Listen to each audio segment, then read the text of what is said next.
Gitu kita sekarang aja ya. Ini kita teman-teman bantu jawab di kolom chat ya. Saya bacain soalnya nih. Ini untuk judul yang minggu kemarin, hari-hari yang Allah pergilirkan. Nomor satu, siapa musuh yang pernah menumpahkan kotoran unta ke punggung Rasulullah Shallallahu Alaihi Wasallam yang dieksekusi setelah perang Badar dalam perjalanan ke Madinah? A. Uqbah bin Abu Mu'id, B. Utbah bin Rabi'ah, C. Abu Jahal. Ayo, kemarin pada jawab apa?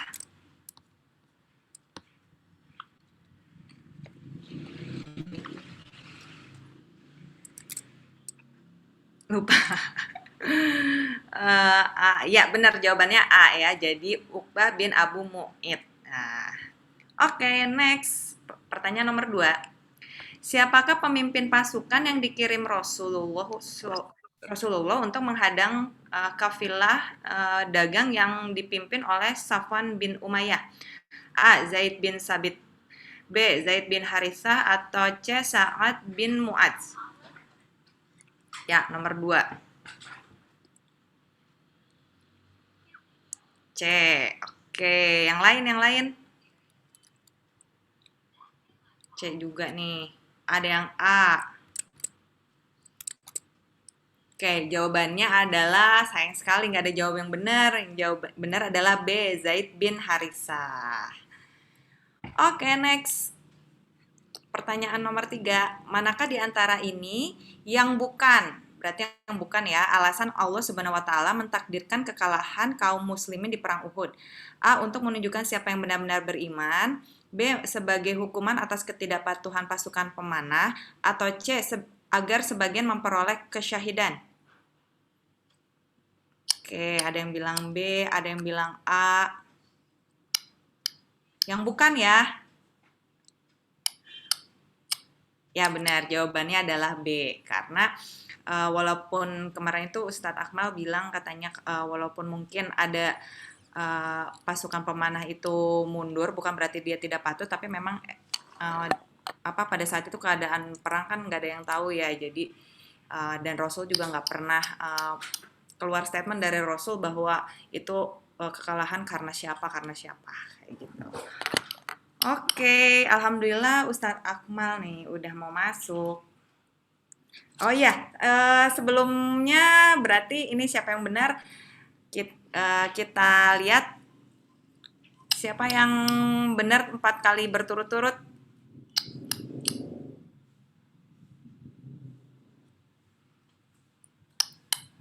Nah, ini kok nggak kelihatan ya?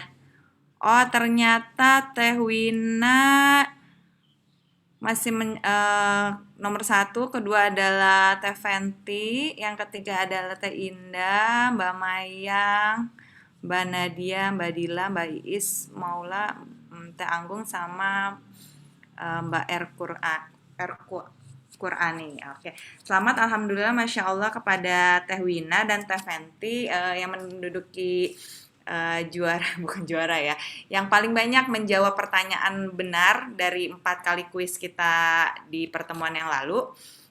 Untuk hadiahnya bisa ini bisa store alamat ya, Japri ke keluarga A2, ke account keluarga A2. Alhamdulillah ini Ustadz udah hadir ya. Assalamualaikum Ustadz, udah hadir Ustadz Akmal. Waalaikumsalam warahmatullahi.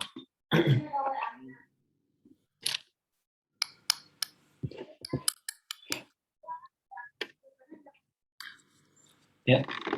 Oh iya, oke, mungkin sambil menunggu Ustadz Akmal bersiap-siap, ini buat teman-teman yang mau membeli dan berdonasi merchandise dari A2, teman-teman bisa langsung ke link bit.ly merchandise A2. Nah, nanti di sana keuntungan dari pembelian merchandise ini untuk keperluan dakwah A2 buat teman-teman yang minat untuk menginvestasikan sebagian hartanya untuk di jalan dakwah, mangga silakan untuk memesannya. Oke, sambil kita nunggu nih Ustadz Akmal. Alhamdulillah udah 42 partisipan yang udah hadir, 43. Nah, alhamdulillah nih Ustadz udah nongol. Gimana Ustadz? Sehat? Sehat-sehat, alhamdulillah. Alhamdulillah. Oke, karena udah jam 4 lewat juga ini untuk mempersingkat waktu kayaknya ini pembahasannya bakalan panjang juga ya Ustadz ya. Episode kali ini kayak episode yang lalu apa gimana?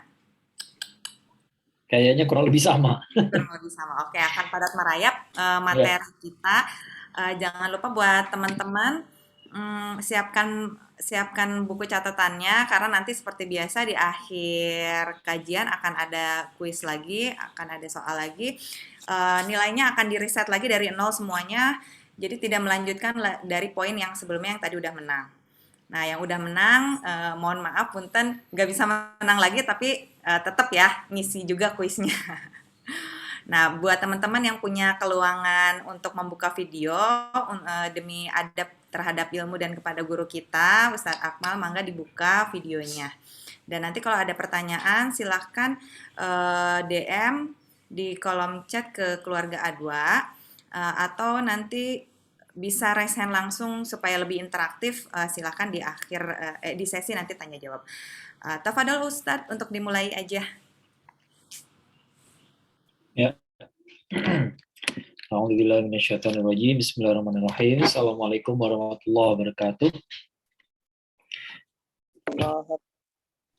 Alhamdulillahirabbil alamin. Innal hamdalillah nahmaduhu wa nasta'inuhu wa nastaghfiruh wa na'udzubillahi min syururi anfusina wa min sayyiati a'malina.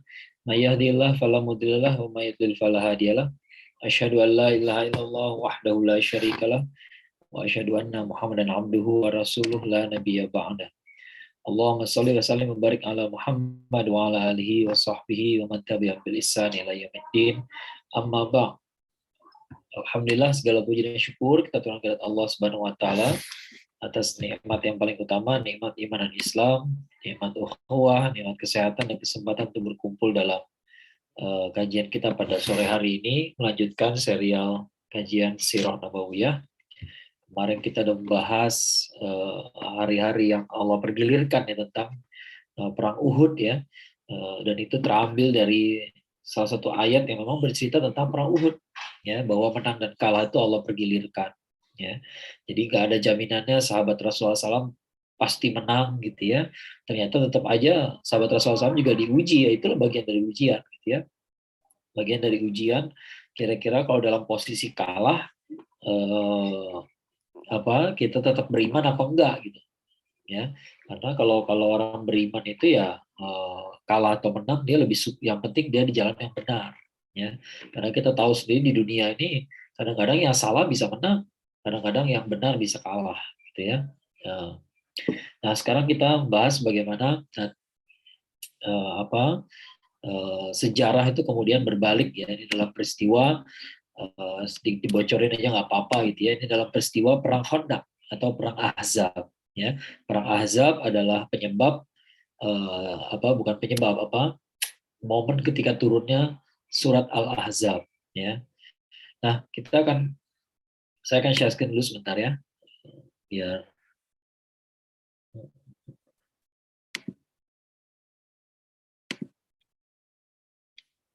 ya. Bagian ke-15 maaf.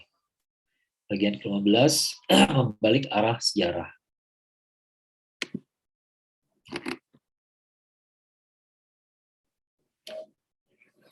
Nah, ini sedikit situasi, sebentar. Ya, ini sedikit situasi pasca perang Uhud ya. Pasca perang Uhud itu kondisinya kurang lebih seperti ini. Pertama, kaum muslimin mengalami kerugian sangat banyak. Ya, di antaranya kehilangan 70 orang sahabat, dan di antara 70 itu ada orang yang paling ditakuti sama semua orang. Jadi orang yang paling jagoan yang barangkali kalau mau dibandingin sama yang satu-satunya orang yang lebih menakutkan daripada Umar bin Khattab gitu ya, yaitu Hamzah bin Abdul Muthalib ya. Ternyata beliau wafat di situ. Kemudian gurunya Madinah Mus'ab bin Umair juga wafat di situ ya.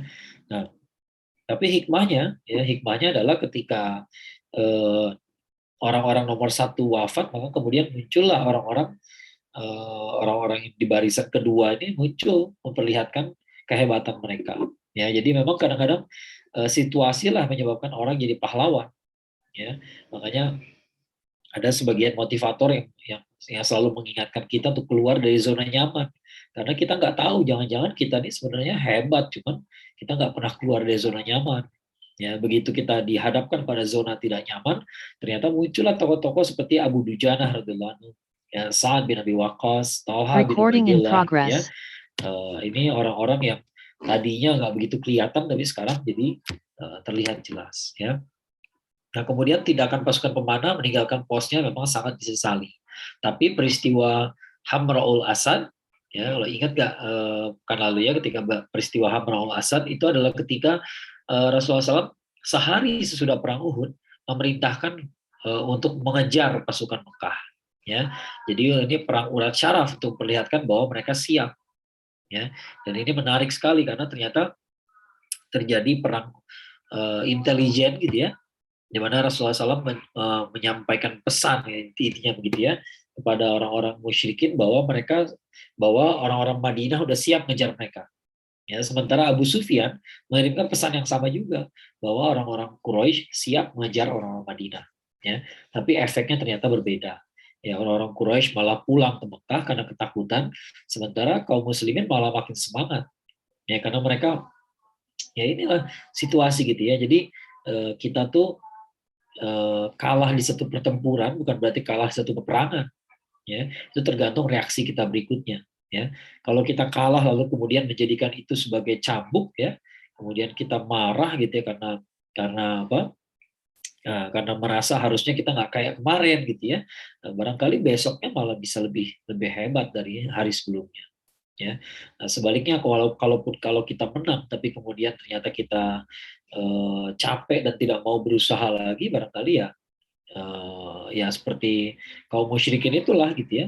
Akhirnya mereka nggak mau mengalami kerugian lebih besar, mereka pulang ke Mekah, ya. Nah, ini menunjukkan kaum muslimin masih punya keyakinan yang kuat, ya, bahkan bertambah kuat, ya. Tidak demikian halnya dengan kaum musyrikin, ya. Kemudian 4 kelompok yang memusuhi kaum muslimin, ya, yang udah pernah saya bahas juga pekan kemarin ya, kaum musyrikin Mekah, orang kabilah-kabilah Yahudi, orang-orang munafik di dalam Madinah, dan juga kabilah-kabilah Arab Badui di sekitar Mekah dan Madinah mulai berpikir mengambil keuntungan dari kondisi kaum muslimin pasca perang Uhud. Hanya saja gerakan mereka tidak terkoordinasi satu sama lain, ya. Maka muncullah beberapa bentrokan seperti di misalnya pada bulan Muharram, ya, kita ingat perang Uhud itu terjadi di bulan Syawal. Dari Syawal, Dzulqa'dah, Dzulhijjah, Muharram, ya. Nah, jadi sekitar 3 bulan sesudahnya itu ya, tahun keempat Hijriah, ya. Jadi kita belajar mengingat ini ya, mengingat tanggal ya. Perang Badar itu Ramadan 2 Hijriah. Perang Uhud setahun sudahnya bulan Syawal 3 Hijriah, ya. Nah, tahun Muharram 4 Hijriah, ya, ada beberapa kejadian, ada 2 kejadian, ya. Pertama, Bani As'ad mengumpulkan pasukan menyerang Madinah. Bani As'ad ini tinggal di sekitar Madinah, ya. Orang-orang Arab Badui itu, ya. Lalu kemudian mereka ngumpulin pasukan, mereka mau nyerang Madinah, tapi sebelum menyerang ternyata Rasulullah SAW sudah mengirimkan pasukan untuk memporak-porandakan mereka, gitu ya. Karena Rasulullah SAW nggak punya perjanjian sama mereka. Ya, jadi perjanjian Rasulullah SAW itu dengan piagam Madinah itu ya dengan penduduk Madinah saja. Ya, pada mereka nggak ada, gitu ya.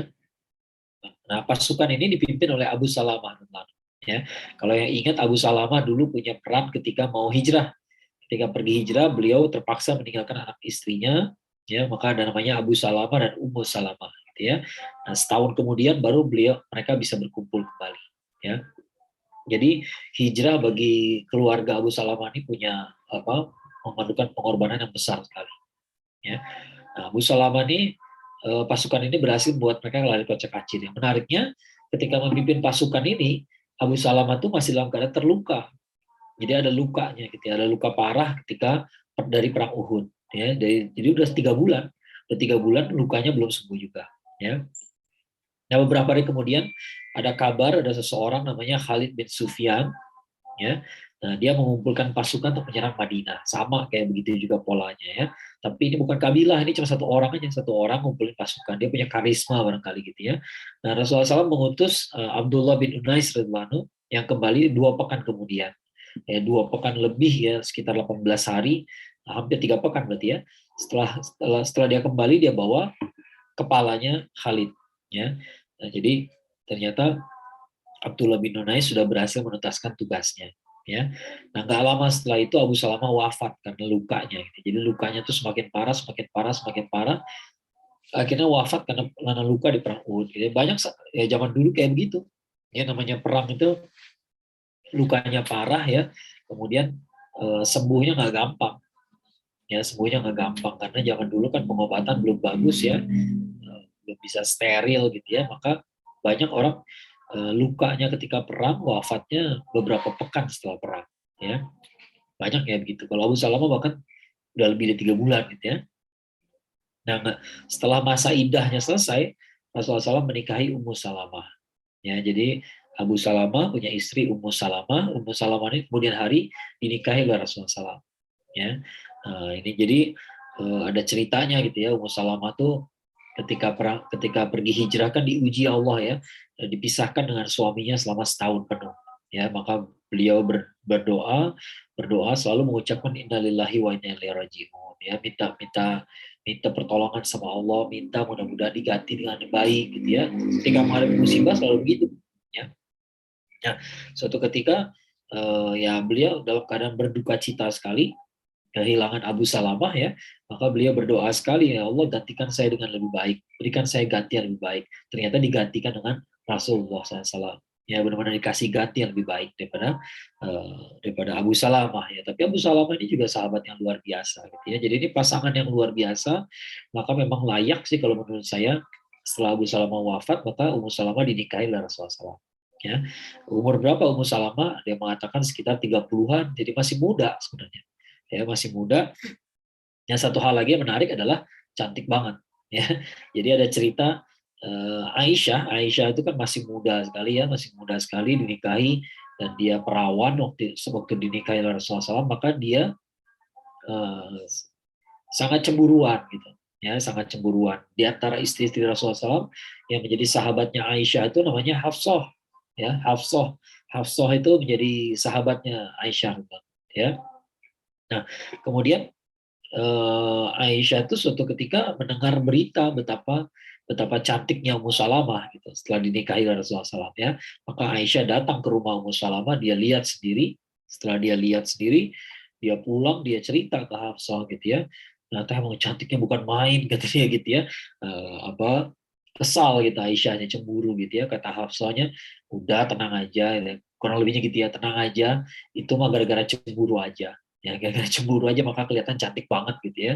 Tapi memang rata-rata orang mengakui Ummu Salamah ini sebenarnya cantik gitu ya, cantik sekali. Jadi jangan apa kadang-kadang ada yang mengatakan bahwa Rasulullah SAW itu menikahi janda-janda yang sudah tua, jelek-jelek gitu ya.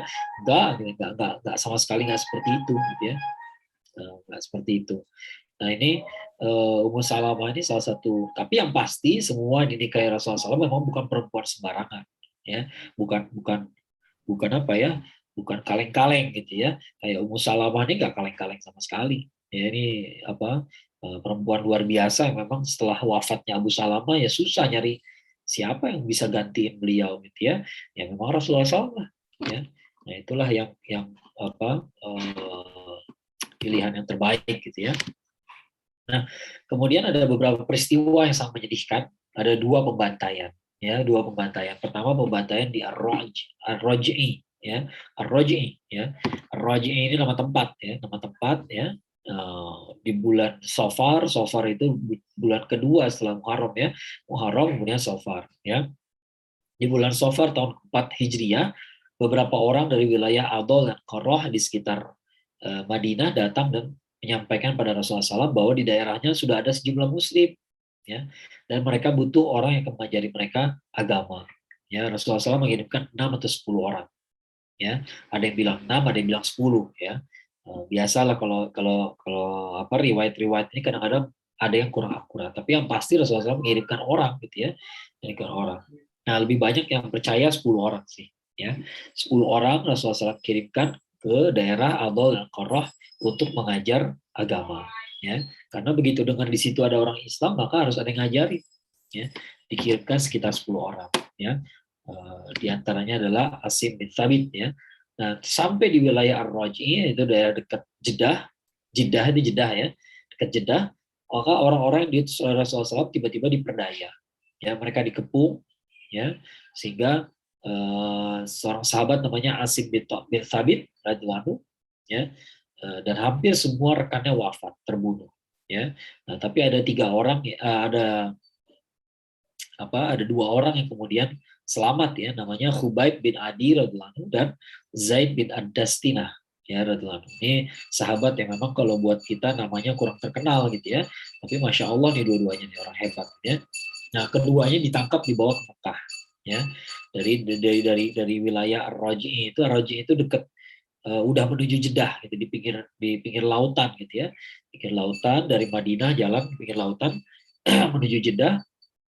Ditangkap mereka ya, padahal katanya di sana mau mau diminta untuk ngajar Islam gitu ya, tapi ternyata ditangkap ya, yang kemudian sebagian besarnya terbunuh kecuali 2 orang, yaitu Khubaib dan Zaid. Tapi yang 2 orang ini juga pada akhirnya mati syahid ya. Khubaib bin Adi itu dibawa ke Mekah ya, dibawa ke Mekah, dibawa oleh Abu Sufyan langsung ya. Ada cerita menarik, yaitu ketika dia di penjara, dia kan di penjara dulu ya, dikurung dulu di Mekah gitu ya. Tiba-tiba ada orang ya orang yang membawakan makanan ke kamarnya, heran gitu. Ya begitu dia masuk ke kamarnya, kok Khubaib lagi makan anggur? Ya padahal di Mekah nggak ada anggur. Ya siapa yang ngasih dia anggur gitu ya? Nah itu misterius gitu ya. Nah, kemudian dia dia mau dihukum mati. Ya, mau dihukum mati ketika dibilang mau dihukum mati, maka dia bilang, saya mau sholat 2 rakaat dulu. Ya, kasih saya kesempatan sholat 2 rakaat. Ketika dia sholat 2 rakaat, sujud terakhirnya dilamain. Ya, setelah itu tiba-tiba dia selesai, tiba-tiba dia salam gitu ya, baca salam. Kemudian Khubaib ini mengatakan pada orang-orang itu gitu ya, pada orang-orang yang nangkap beliau gitu ya, bahwa kalau saya nggak khawatir kalian kira saya takut, ya artinya sebenarnya saya tuh pingin sholat lebih lama lagi, ya pingin dilama-lamain tuh sholat gitu ya, tapi takutnya kalian kira saya mengulur-ulur waktu aja, ya takutnya Anda kira saya ketakutan, saya nggak takut, ya maka dia berhenti sholat, kemudian hukumannya adalah disalib, ya disalib sampai mati gitu ya.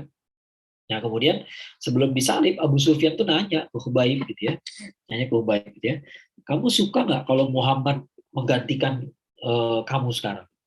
Artinya Muhammad aja dihukum mati, kamu nggak usah. Ya, kata Khubaib, demi Allah saya nggak ridho kalau saya bersama anak-anak saya, sedangkan Muhammad terluka seujung rambut aja. Ya, gitu ya kata beliau gitu ya. Ini kan kata-kata yang menakutkan sekali ya. Ternyata para sahabat Rasulullah SAW lebih suka mereka yang menderita daripada Rasulullah SAW. Ya, mereka nggak mau enak-enak di rumah sementara Rasulullah SAW tersiksa misalnya gitu ya. Itu hal yang nggak bisa mereka terima. Ya. Nah, yang menyalib dan membunuh Khubaib adalah Uqbah bin Al-Harith. Sebab di Perang Badar, Khubaib lah yang membunuh ayahnya Uqbah. Jadi ini balas dendam. Gitu. Ya, balas dendam. Kemudian orang kedua namanya Zaid bin Ad-Dastinah. Dia juga kemudian dibunuh. Yang membunuhnya namanya Sofwan bin Umayyah, anaknya Umayyah bin Khalaf. Umayyah bin Khalaf itu majikan yang menyiksa Bilal. Ya, orang menyiksa Bilal ya. Nah, ini anaknya Sofwan bin Umayyah. Ya, dia membunuh Zaid. Kenapa? Karena Zaid itu ikut membunuh Umayyah. Ya, saya lupa saya udah pernah cerita belum ya. Umayyah bin Khalaf itu mati dikeroyok. Ya, jadi di perang Badar itu dia ketemu sama Bilal, tiba-tiba Bilal teriak, "Hai orang-orang Islam, orang-orang beriman, kaum mukminin," gitu ya. Ini Umayyah bin Khalaf, musuh musuh Islam. Ya, saya mati kalau dia hidup. Ya, maka datanglah umat Islam dari segala penjuru, mereka bacok Umayyah bin Khalaf rame-rame.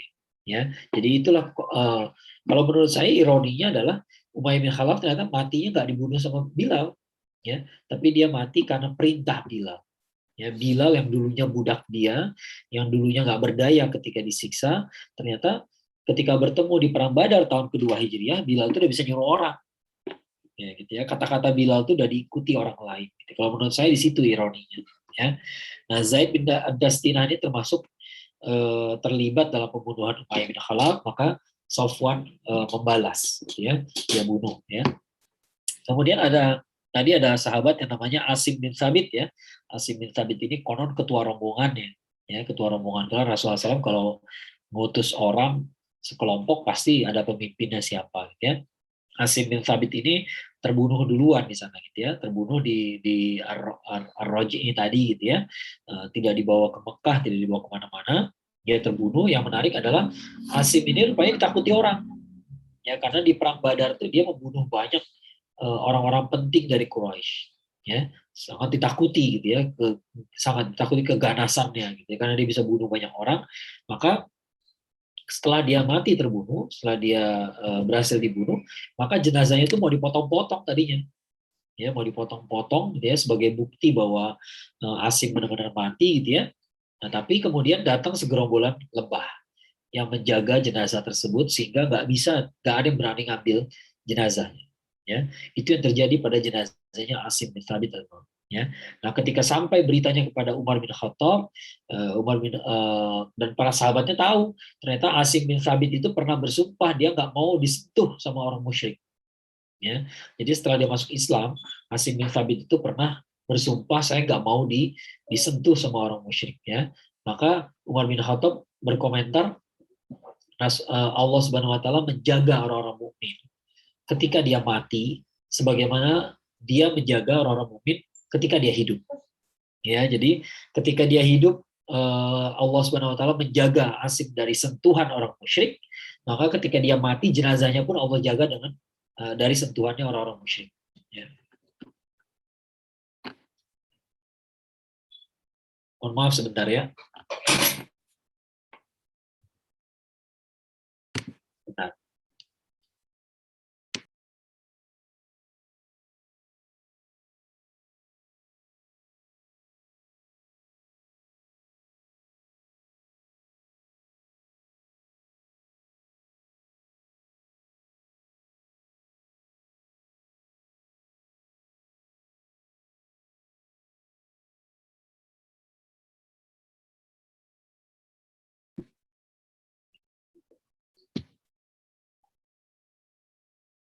Ya, sorry.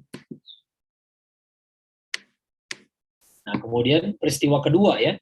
Peristiwa kedua adalah pembantaian di wilayah namanya Bi'ar Maunah. Bi'ar Maunah ya, Bi'ar Maunah ya. Ini agak susah nyebutnya ya. Nggak tahu nih orang-orang sana nyebutnya kayaknya lebih gampang lidahnya ya. Bi'ar Maunah ya. Bi'ar Maunah ini eh, Bi'ar Maunah itu ada dari Madinah itu ke arah timur. Ke arah timur wilayah disebut Najd ya, Najd ya, Najd. Kalau Saudi Arabia itu kan ada Hijaz, ada Najd gitu ya. Najd itu yang sebelah timur gitu ya, ke arah timur. Nah, itulah wilayah dan namanya daerah Bi'ar Maunah. Ya, jadi ada seseorang yang bernama Abu Baro ya. Abu Baro itu ini terjadi bulan Safar tahun 4 Hijriah juga, jadi di bulan yang sama ya, selisih hari aja gitu ya. Nah, ada seseorang namanya Abu Baro. Abu Baro ini bertemu dengan Rasulullah SAW, dia seorang pemuka kaumnya. Kemudian Rasulullah SAW ya biasa, Rasulullah SAW sehari-harinya dakwah gitu ya, nggak pernah Rasulullah SAW tuh ketemu orang berpengaruh lalu orang ini baik nggak diseru untuk masuk Islam, nggak mungkin ya. Nah, ini sedikit intermezzo ya, sedikit intermezzo ya. Pernah dengar cerita Rasulullah SAW menyuapi Yahudi buta nggak? Ada orang Yahudi buta katanya suka maki-maki Rasulullah SAW, tiba-tiba Rasulullah SAW ternyata suka nyuapin dia. Ya, nah kemudian ketika Rasulullah SAW wafat, digantikan sama Abu Bakar. Ketika disuapin orang Yahudi itu sadar, ini kamu bukan orang yang kemarin deh kayaknya. Ya, nah, ternyata baru Abu Bakar kasih tahu yang biasa nyuapin kamu itu Rasulullah SAW. Ya, ini cerita sebenarnya sangat lemah sekali ceritanya. Ya, bahkan nggak ada sumbernya. Ya, nggak ada satupun riwayat yang menceritakan tentang kayak begini. Ya, ini cerita yang sangat aneh sekali. Ya, kenapa dibilang aneh? Salah satu alasan kenapa para ahli menolaknya karena sangat very uncharacteristic of Rasulullah SAW. Ya, sangat tidak sesuai dengan karakter Rasulullah SAW. Rasulullah SAW, karakter beliau selalu berdakwah, ya, tidak pernah diam-diam saja. Ya, apalagi kalau lihat ada orang memaki-maki beliau, memaki-maki Rasulullah SAW, gitu ya, nggak bakal didiamkan. Ya, kenapa? Karena kalau didiamkan dia celaka. Ya, memaki-maki Rasulullah SAW itu dosa besar. Ya, jadi Rasulullah SAW nggak akan membiarkan itu, dia akan kasih tahu. Ya, nggak mungkin Rasulullah SAW akan diam-diam saja gitu ya, melihat orang tidak mendapatkan hidayah gitu ya. Tidak akan Rasulullah SAW tidak Recording memberitahu stopped. saya Muhammad, saya adalah Nabi terakhir, nggak bakal. Ya, nah, itu karakter Rasulullah SAW. Rasulullah SAW adalah dai, nggak pernah beliau sehari nggak berdakwah tuh nggak ada gitu ya. Nah, maka ketika bertemu seorang pemuka kaum namanya Abu Barok, ini juga Rasulullah SAW begitu ya, mengajak dia masuk Islam. Ternyata Abu Barok tidak mau masuk Islam. Ya, dia nggak mau masuk Islam, tapi di sisi lain juga tidak melawan, tidak mengusuhi. Ya, nah Abu Barok mengatakan bahwa di daerah Najd itu belum ada yang ngajar Islam. Ya, jadi kalau kamu mau, silakan kirimkan orang ke sana. Ya, kirimkan ke negeri saya Najd gitu ya. Saya bawa ke sana nanti gitu ya. Kalau mau. Jadi dia tipe orang yang gimana ya? Barangkali hatinya juga udah cenderung Recording sama in Islam, tapi dia progress. belum belum apa? Belum belum benar-benar bersyahadat gitu ya. Maka dia ajak Rasulullah SAW untuk mengirimkan beberapa sahabatnya untuk mengajar di Najd. Ya, nah Rasulullah SAW mengirimkan 70 orang. Ya, sebenarnya tadinya Rasulullah SAW nggak mau karena udah habis peristiwa di Ar-Raji itu gitu ya. Kemudian kata Abu Barok, pokoknya saya yang jamin. Ya, saya yang jamin gitu ya. Nah, di zaman dulu ya jaminan itu suatu hal yang sakral sekali. Jadi nggak bakal nggak apa ya, nggak banyak lah orang melanggar perjanjian. Ya. Kalau kalau melanggar perjanjian itu benar-benar apa ya, cacat yang luar biasa gitu ya bagi nama baik dia ya. Maka Rasulullah SAW mendengar ada jaminan, maka beliau mengirimkan 70 orang. 70 orang. 70 orang bayangin ya, 70 orang sahabat untuk mengajar di Najd. Ya. Inilah yang terjadi. Kemudian ternyata ketika sampai di wilayah namanya Bir Maunah, Bir Maunah itu ada di dekat di antara perkampungan. Ini bukan perkampungan ya, perkampungan. Perkampungan namanya Bani Amir dan Bani Sulaim. Ya, di tengah-tengah di antara perkampungan Bani Amir dan Bani Sulaim, ya, di situ nama daerahnya namanya Biru Maunah, maka rombongannya bermalam di situ, nginep di situ, ya. Nah, tiba-tiba ada seseorang namanya Amir bin Tufail. Amir bin Tufail itu dia sangat memusuhi Islam dan dia itu kerabatnya Abu Barok, gitu, ya. Jadi sebenarnya dia masih saudara sama Abu Barok gitu ya. Nah, namanya Amir bin Tufail itu dia memprovokasi Bani Amir dan Bani Sulaim. Yuk kita hajar aja nih rombongan gitu ya. Tapi Bani Amir menolak. Ya, kata Bani Amir, kami punya punya ikatan, kami punya apa ya? Kami bersekutu. Ya itu kan adatnya orang jahiliyah gitu ya. Kami bersekutu dengan Abu Barok. Ya, jadi saya nggak bisa mencelakai mereka. Ya, nah maka Bani Sulaim menerima ajakan itu. Ya, nah, kemudian apa yang terjadi? Mereka bantai 70 orang itu dalam semalam. Ya, semuanya hampir semuanya terbunuh kecuali satu orang namanya uh, apa namanya Ka'ab bin Zaid ya, Ka'ab bin Zaid ya. Ka'ab bin Zaid itu selamat dengan berpura-pura mati setelah tertusuk tombak. Jadi ada tombak ngancep di badannya, dia pura-pura mati. Ya, padahal dia nggak mati, kemudian dia lari, ya, dia sempat lari. Ya, dia nanti turun di perang Ahzab ya, di perang Khandaq itu dia terlibat, ya, tapi nggak terlalu menonjol ceritanya, gitu ya. Nah kemudian pembantaian ini diketahui oleh dua sahabat namanya Al-Munzir dan Amr bin Umayyah. Ini orang Muslim, gitu ya. Ini orang Muslim, mereka lagi menggembalakan ternak, ya, menggembalakan ternak di daerah situ, gitu ya. Kemudian mereka lihat ada burung berputar-putar di suatu daerah gitu ya. Kalau burung pemakan bangke itu kan kalau lihat ada bangke ya dia penciuman tajam gitu ya. Begitu dia lihat ada apa? Ada jenazah, ada bangke gitu dia langsung kumpul di atas gitu ya. Maka dia intip ternyata ada pembantaian ya. Maka Al-Munzir langsung Al-Munzir dan Amr bin Umayyah ini menyerang ya, mereka langsung menyerang, mereka membela orang-orang Muslim tadi, dia tahu bahwa itu orang Muslim gitu ya, dia bela. Nah, Al-Munzir itu terbunuh, ya, Al-Munzir terbunuh, kemudian sedangkan Amr bin Umayyah tidak, ya. Nah, dia kemudian dibebaskan karena dia berasal dari Bani Mudhar, ya. Nah, ini semua hal-hal yang mungkin kita nggak bisa pahami karena kita nggak mengerti adat Arab jahiliyah. Ini adat setempat gitu ya. Orang-orang Arab jahiliyah itu walaupun jahil tapi kalau punya persekutuan itu ketat gitu ya. Sangat kuat sekali mereka memegang perjanjian ya. Kalau saya punya sekutu dari kabilah Bani itu ya nggak bisa kita diam saja melihat mereka diserang. Harus kita bela ya. Karena kalau kita nggak bela berarti kita bermusuhan sama dia. Ya, masalahnya kita nggak pernah bermusuhan satu orang. Ya, kalau orang Arab jahiliyah itu nggak pernah bermusuhan satu orang, bermusuhannya sama tokoh kabilah sekalian. Ya, jadi jelas runyam, gitu, cilaka gitu ya. Maka melanggar perjanjian itu cilaka. Ya, Amr bin Umayyah dibebaskan. Ya, kemudian dia pulang ke Madinah, ya, menyampaikan berita kepada Rasulullah SAW. Ya, nah lagi jalan ke Madinah, dia duduk di bawah sebuah pohon, tiba-tiba ada dua orang dari Bani Kilab duduk di situ, ya, ikutan duduk gitu ya, biasa kepanasan gitu, besok besok paginya ya kan, besok siangnya gitu ya. Duduk di situ ya, lalu mereka tertidur, ketika mereka tertidur dibunuh sama Abu Umayyah. Ya, kenapa dibunuh? Karena dia mengira nggak tahu kenapa ya, dia mengira dua orang ini terlibat dalam pembantaian semalam ya. Nah, padahal dia dua orang Bani Kilab ya. Kita nggak tahu kenapa, pokoknya si Amr bin Umayyah mengira orang-orang itu terlibat ya, barangkali dari obrolan mereka barangkali gitu ya, ada salah paham ya, dia bunuh ya, padahal dua-duanya nggak terlibat ya, mereka dari Bani Kilab ya. Sampai ke Rasulullah SAW, diceritakan Rasulullah SAW ya, termasuk juga soal pembunuhan itu ya. Setelah diselidiki ternyata pembunuhannya salah, dia dibunuh orang Bani Kilab padahal dia nggak punya salah gitu ya. Nah, dalam Islam kalau ada orang terbunuh tanpa sengaja, ya, kita nggak sengaja membunuh orang, misalnya kita kecelakaan lalu lintas, kita naik mobil gitu ya, tiba-tiba rem kita blong, kita nabrak orang, meninggal gitu ya, hukumannya bukan hukuman pancung, kan kita nggak sengaja gitu ya, kita nggak sengaja. Kalau ngebunuh orang sengaja ya dipancung ya, tapi kalau nggak sengaja maka kita harus bayar diat ya, bayar diat. Diat itu semacam ganti rugi lah kepada keluarganya gitu ya, bukan berarti nyawa dihargai dengan uang, tapi ya harus ada ganti ruginya dong gitu ya.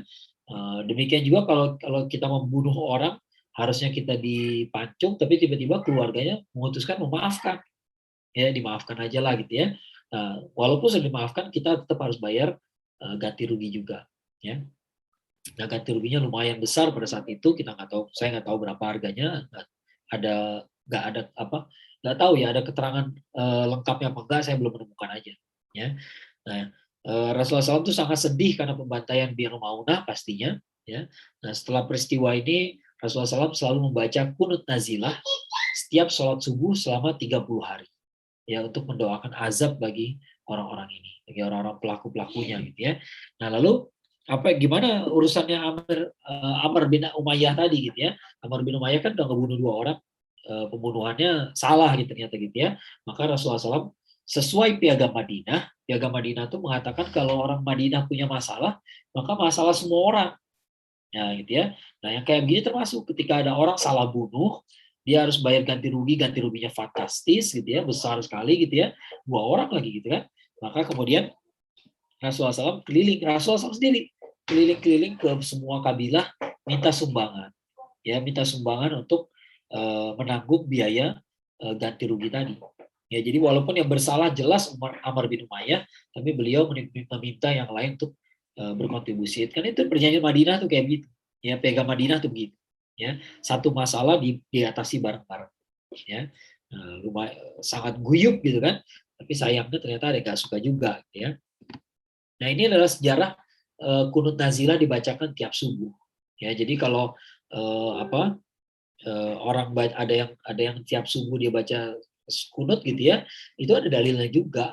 Ada dalilnya Rasulullah SAW pernah melakukan itu gitu ketika umat Islam dalam keadaan bahaya. Sekarang gimana? Sekarang juga masih banyak dalam keadaan bahaya kan? Ya di Palestina, di Suriah, di Afghanistan gitu ya. Semua masih menderita juga ya. Jadi wajar ada yang berpikir bahwa sampai hari ini pun kita masih kunut nazilah ya, bisa ya.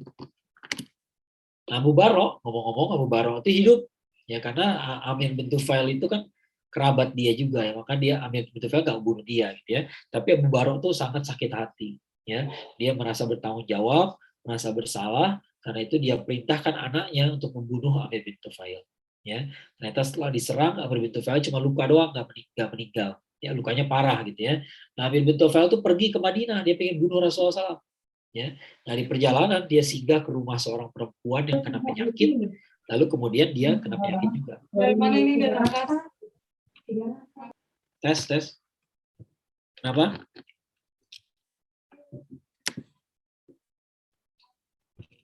Kedengeran suaranya? Kedengeran Ustadz. Kedengeran Tad. Oh, saya kira tadi tiba-tiba ada yang bilang nggak kedengeran. Bentar.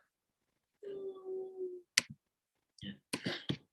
Jadi itulah ceritanya Amir bin Tufail ya. Amir bin Tufail itu kena penyakit ya di perjalanan menuju Madinah, kemudian dia akhirnya meninggal di padang pasir. Gitu ya. Tentunya nggak kena penyakit dalam sekejap semalam meninggal gitu ya, beberapa hari lamanya gitu ya. Nah, itulah ceritanya Amir bin Tufail ya. Nah, tapi pembantaian di Bir Marmana ini luar biasa sekali. 70 orang meninggal. Ya, 70 orang itu jumlah yang sama dengan jumlah korban kaum muslimin di perang Uhud. Ya, jadi kita bayangkan kalau perang Uhud kan jelas perang gitu ya, perang besar gitu ya. 70 orang terbunuh ya bukan wajar tapi ya kebayang lah gitu ya. Nah, ini pembantaian 70 orang ya. Maka Rasulullah SAW sangat sedih sekali, beliau bacakan kunut nazilah setiap sholat subuh selama 30 hari. Ya. Nah, kemudian ya ini berhubungan dengan Amr bin Umayyah tadi.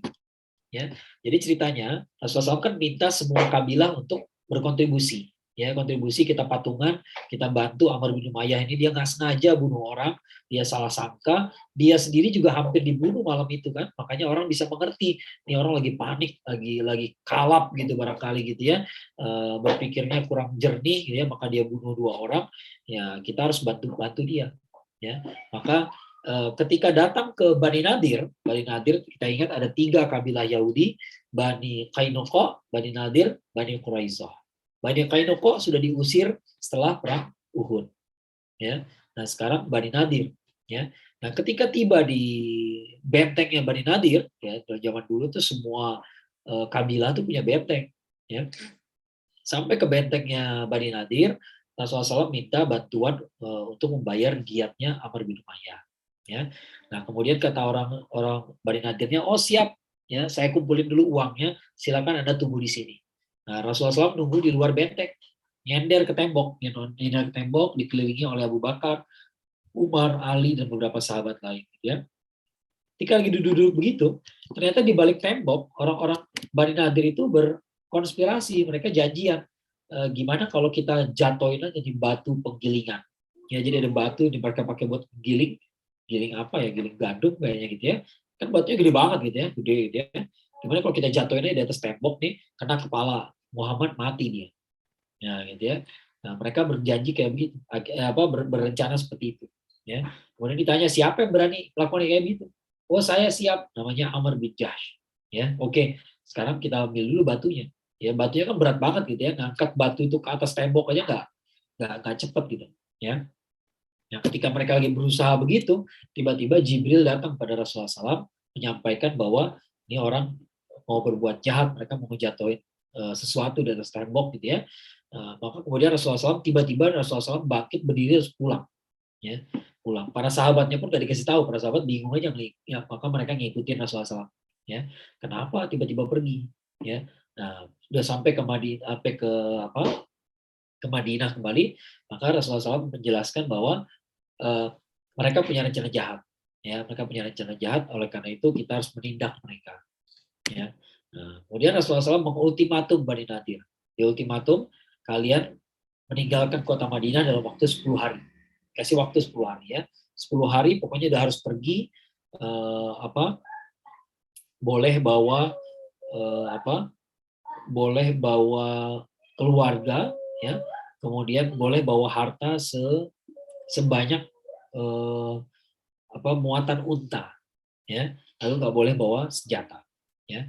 Nah, tapi ada Abdullah bin Ubay ini orang munafik itu ya, munafik yang udah mau di perang Uhud tiba-tiba dia mundur bawa 300 orang gitu ya. Itu Abdullah bin Ubay ya. Abdullah bin Ubay meyakinkan Rasulullah SAW bahwa meyakinkan Bani Nadir untuk bertahan ya. Jadi mereka meyakinkan Bani Nadir untuk bertahan Pokoknya jangan pulang gitu ya. Jangan pergi ya. Jangan ninggalin kota Madinah. Kita lawan aja Muhammad.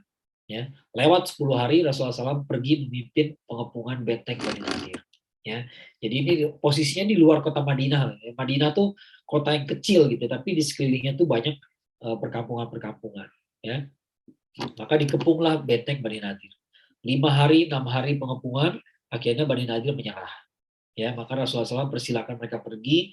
Ini yang tadi bilang tadi ya, bawa seluruh keluarganya dan bawa harta benda sebanyak muatan seekor unta kecuali senjata. Ya, di sini kelihatan pelitnya orang Yahudi kata orang-orang itu ya. Kenapa? Karena orang Yahudi itu sampai ngebongkar jendelanya, ya, dia buat dibawa pergi. Ya, jadi dia nggak ninggalin. Sebisa mungkin dibawa semua lah. Ya, nah hampir semuanya pergi ke Khaybar. Khaybar itu di mana 153 km ke arah utara dari Madinah. Ya, jadi ke arah Syam gitu ya. Nah, sebagian kecil pergi ke Syam ya, dan ada dua orang di antara mereka masuk Islam. Ya, kalau mau tahu cerita soal Bani Nadir, baca surat Al-Hasyr. Al-Hasyr itu soal Bani Nadir. Ya, nah, ini peristiwa-peristiwa sebelum perang Ahzab. Ya, kemudian ada 3 perang lagi. Ada 3 perang ya, bayangin ya betapa padatnya agenda Rasulullah SAW. Ya, ada perang Najd, perang Badar Sughra, dan perang Dumatul Jandal. Ya, nah dapat berita Rasulullah SAW lagi ada kabilah besar namanya Bani Ghatafan. Ya, kemarin udah pernah saya bahas juga Bani Ghatafan ya. Bani Ghatafan ini menyiapkan pasukan menyerang Madinah. Ya, maka Rasulullah SAW memimpin pasukan ke arah Najd. Ya, setelah melihat kedatangan Rasulullah SAW dan pasukan, orang-orang Bani Ghatafan ini melarikan diri, kocar-kacir, bubar. Ya, sering terjadi kayak begitu. Jadi musuh itu begitu lihat Rasulullah SAW datang, begitu lihat pasukan muslim datang, mereka bubar. Ya, jadi banyak perang yang disebut perang, tapi sebenarnya nggak terjadi apa-apa. Ya, nggak terjadi pertumpahan darah terlalu banyak. Ya. Kemudian itu perang Najd namanya. Ya, kemudian ada perang Badar Sughra. Masih ingat nggak? Di perang Uhud, Bani Sufyan itu kan bernegosiasi sama Umar bin Khattab. Ya, kata Abu Sufyan, kita perang lagi di Badar ya tahun depan. Ya, tahun depan perang di Badar. Ya, maka perang itu disepakati terjadi bulan Sya'ban tahun keempat Hijriah. Ya, Uhud itu perang bulan Syawal 3 Hijriah. Maka jadi perang-perang ini selalu di sekitar Ramadan aja, ya, sekitar Ramadan terus gitu ya. Kalau Badar di Ramadan 2 Hijriah, Uhud di Syawal 3 Hijriah, maka pada Sya'ban 4 Hijriah, sebulan sebelum Ramadan, terjadi perang Badar Sughra. Sughra itu kecil, ya, perang Badar kecil. Kok bisa dibilang kecil? Ya, padahal Rasulullah SAW berangkat dengan 1.500 pasukan. Ya, jadi perang Badar yang asli, Rasulullah SAW punya pasukan 300-an. Ya, musuh punya 1.000. Ya, di perang Uhud Rasulullah SAW bawa 1.000 orang, musuh bawa 3.000 orang. Ya, nah tapi di perang Badar Sughra Rasulullah SAW bawa 1.500 orang dan 10 kuda.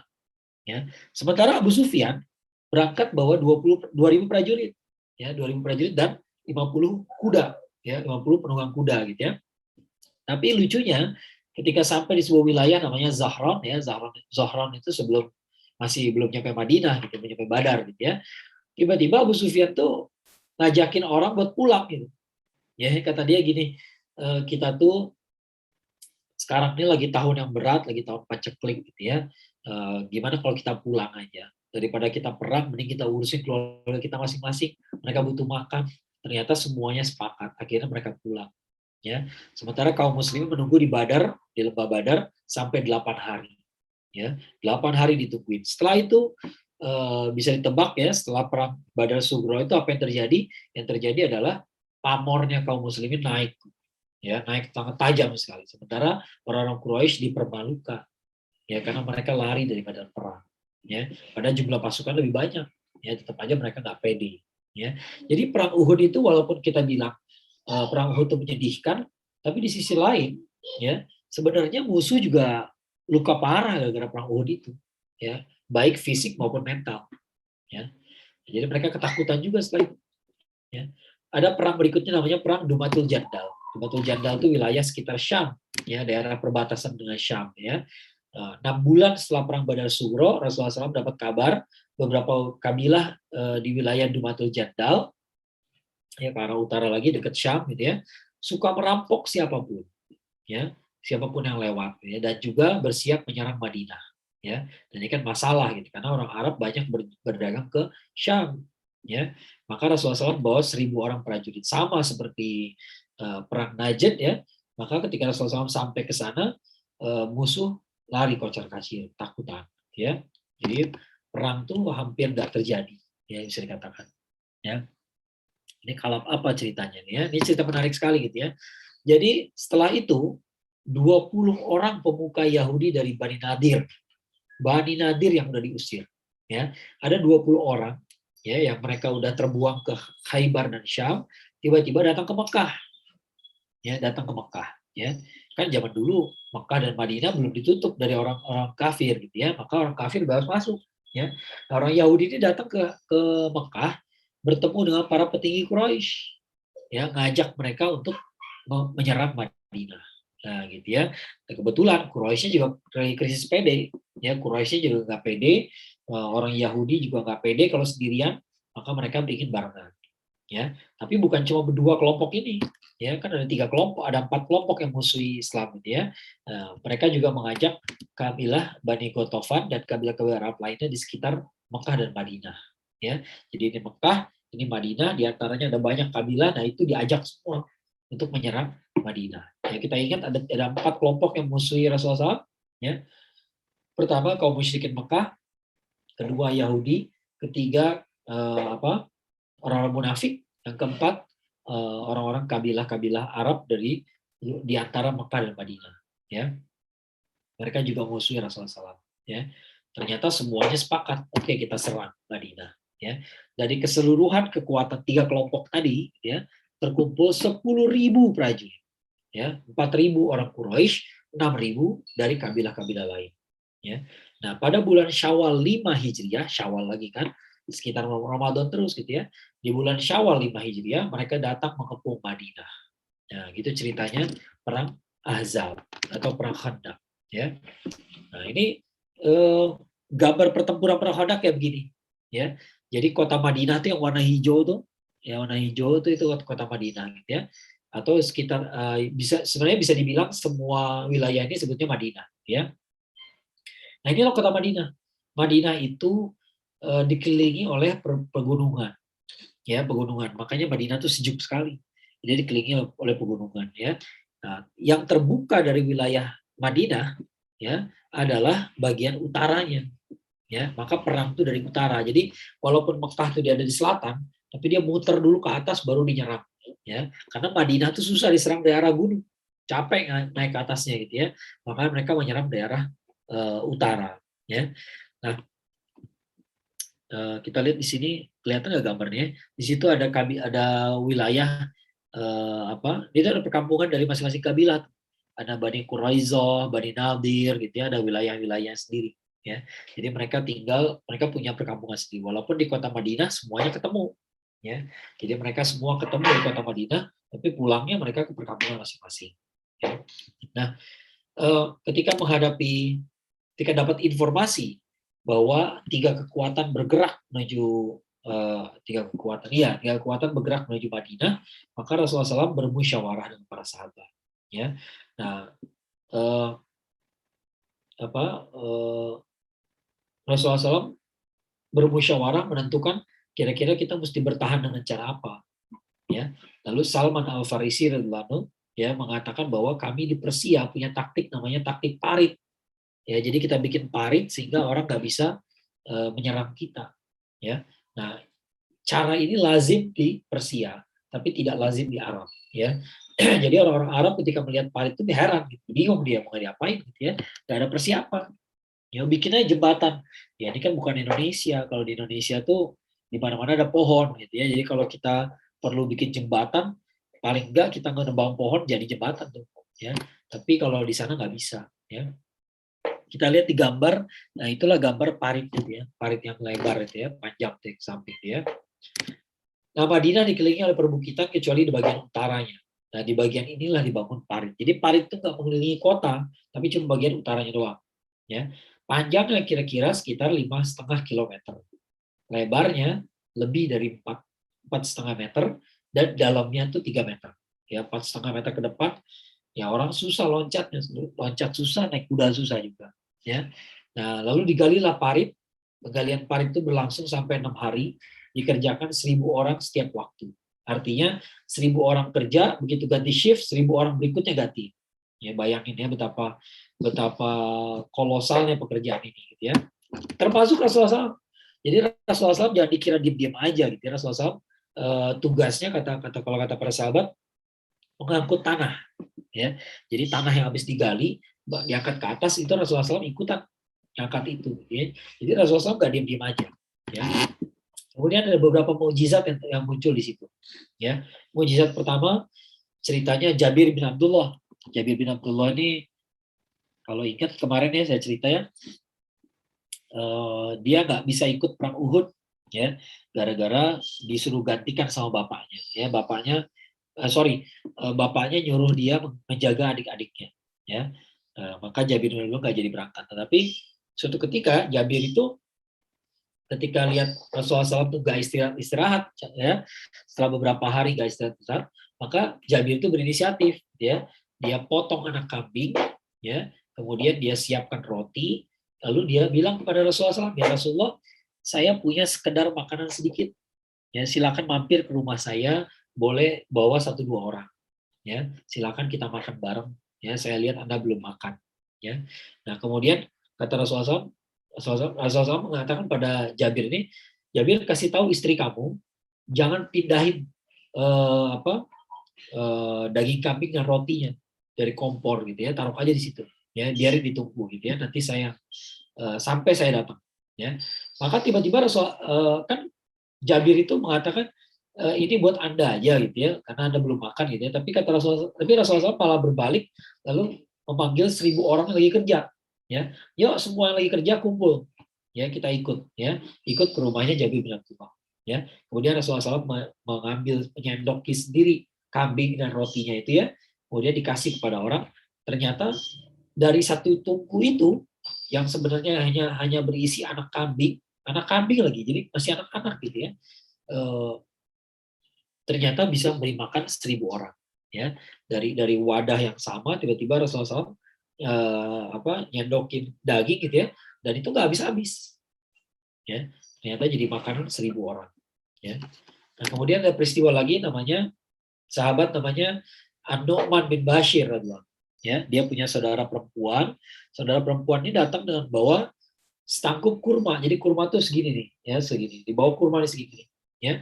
Kemudian Rasulullah SAW mengambil kurma itu diletakkan dalam kain, dipegang begini, ya. Lalu dikasih kepada orang-orang, ya ambil itu, ya. Ternyata 1.000 orang dapat, ya, gitu ya. Jadi ini mukjizatnya, gitu ya. Kok bisa makanan yang harusnya terbatas tiba-tiba nggak habis-habis sama Rasulullah. Ya itulah mukjizatnya, ya. Yang ketiga, para sahabat panggil Rasulullah SAW ketika mereka lagi gali parit, tiba-tiba ketemu batu yang besar sekali, nggak bisa pecah, ya. Lalu mereka panggil Rasulullah SAW, datang Rasulullah SAW, dia ambil cangkul, dia pukul, cedak, ya, begitu dia pukul batunya pertama kali, Rasulullah SAW mengatakan Allahu Akbar. Kenapa? Saya menyaksikan belum diklik namanya. Saya menyaksikan takluknya Syam. Ya, jadi dia bilang dia bisa lihat di masa depan Syam itu menjadi milik Islam. Ya, dia pukul lagi yang kedua, tiba-tiba Rasulullah SAW mengatakan Allahu Akbar, saya melihat takluknya Persia. Ya, dipukul sekali lagi, maka Rasulullah SAW mengatakan saya melihat takluknya Yaman. Setelah 3 kali dipukul, pecah batunya. Ya, pecah batunya dan kemudian mereka bisa meneruskan penggalian. Yaitu beberapa peristiwa mukjizat yang barangkali terutama yang batu tadi ya didengar, ya. Nah, yang terjadi kemudian adalah pengkhianatan Bani Quraisyah. Jadi tadi Bani Nadir sudah berkhianat, diusir, sekarang Bani Quraisyah. Ya, Bani Quraisyah begitu juga kelakuannya, ya, bahkan lebih rumit, ya. Ada seorang pimpinan Bani Nadir namanya Huyai bin Akhtab. Ya, tadi saya belum cerita. Jadi 10.000 orang itu akhirnya datang ke Madinah. Ya, kita bisa lihat dari gambar juga sebenarnya. Ya, 10.000 orang dari Quraisy, dari Ghatafan, dan dari kabilah-kabilah lain, mereka kumpul menyerang bagian utara dari kota Madinah. Sementara di situ ada parit yang lebar, ya. Karena ada parit, maka mereka nggak bisa menyeberang. Ya, jadi perang Khandaq itu nggak terlalu dahsyat dalam arti perang berkecamuk gitu, enggak, karena ada parit, maka mereka nggak bisa loncat, ya.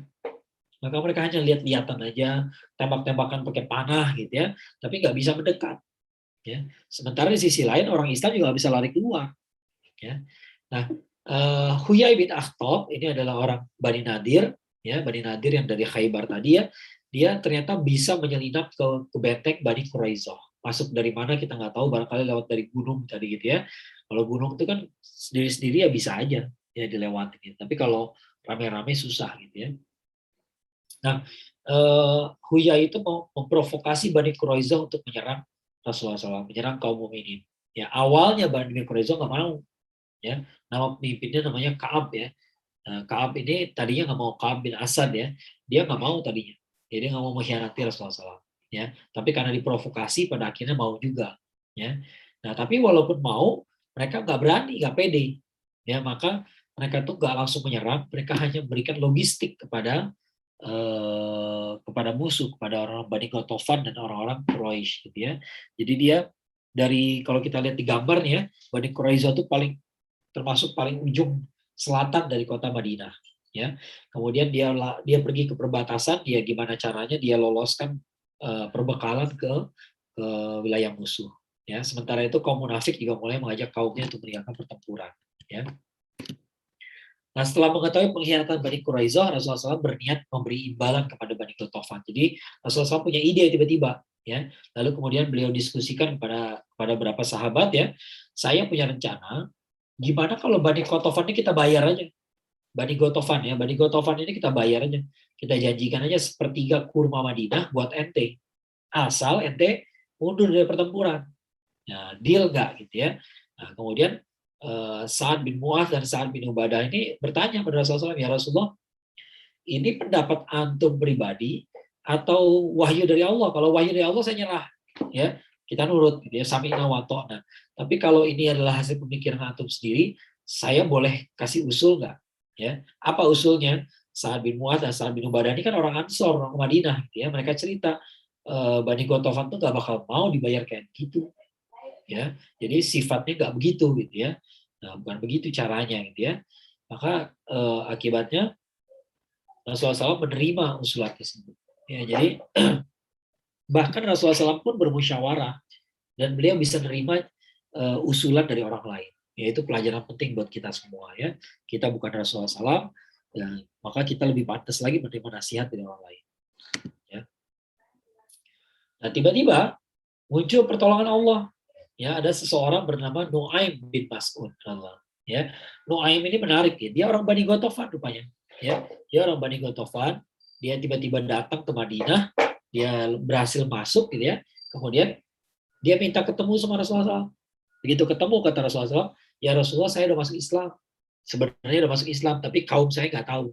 Ya, orang-orang Ghatafan nggak tahu kalau saya udah masuk Islam. Ya, silakan saya dikasih perintah.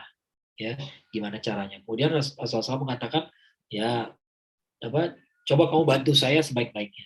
Ya gimana caranya belum tahu gitu ya. Nah, ternyata Nuaim bin Mas'ud ini punya muslihat yang sangat hebat sekali. Ya, hebatnya gimana? Dia mendatangi Bani Quraizoh dan orang-orang Quraisy dan Bani Ghatafan. Ya, secara terpisah.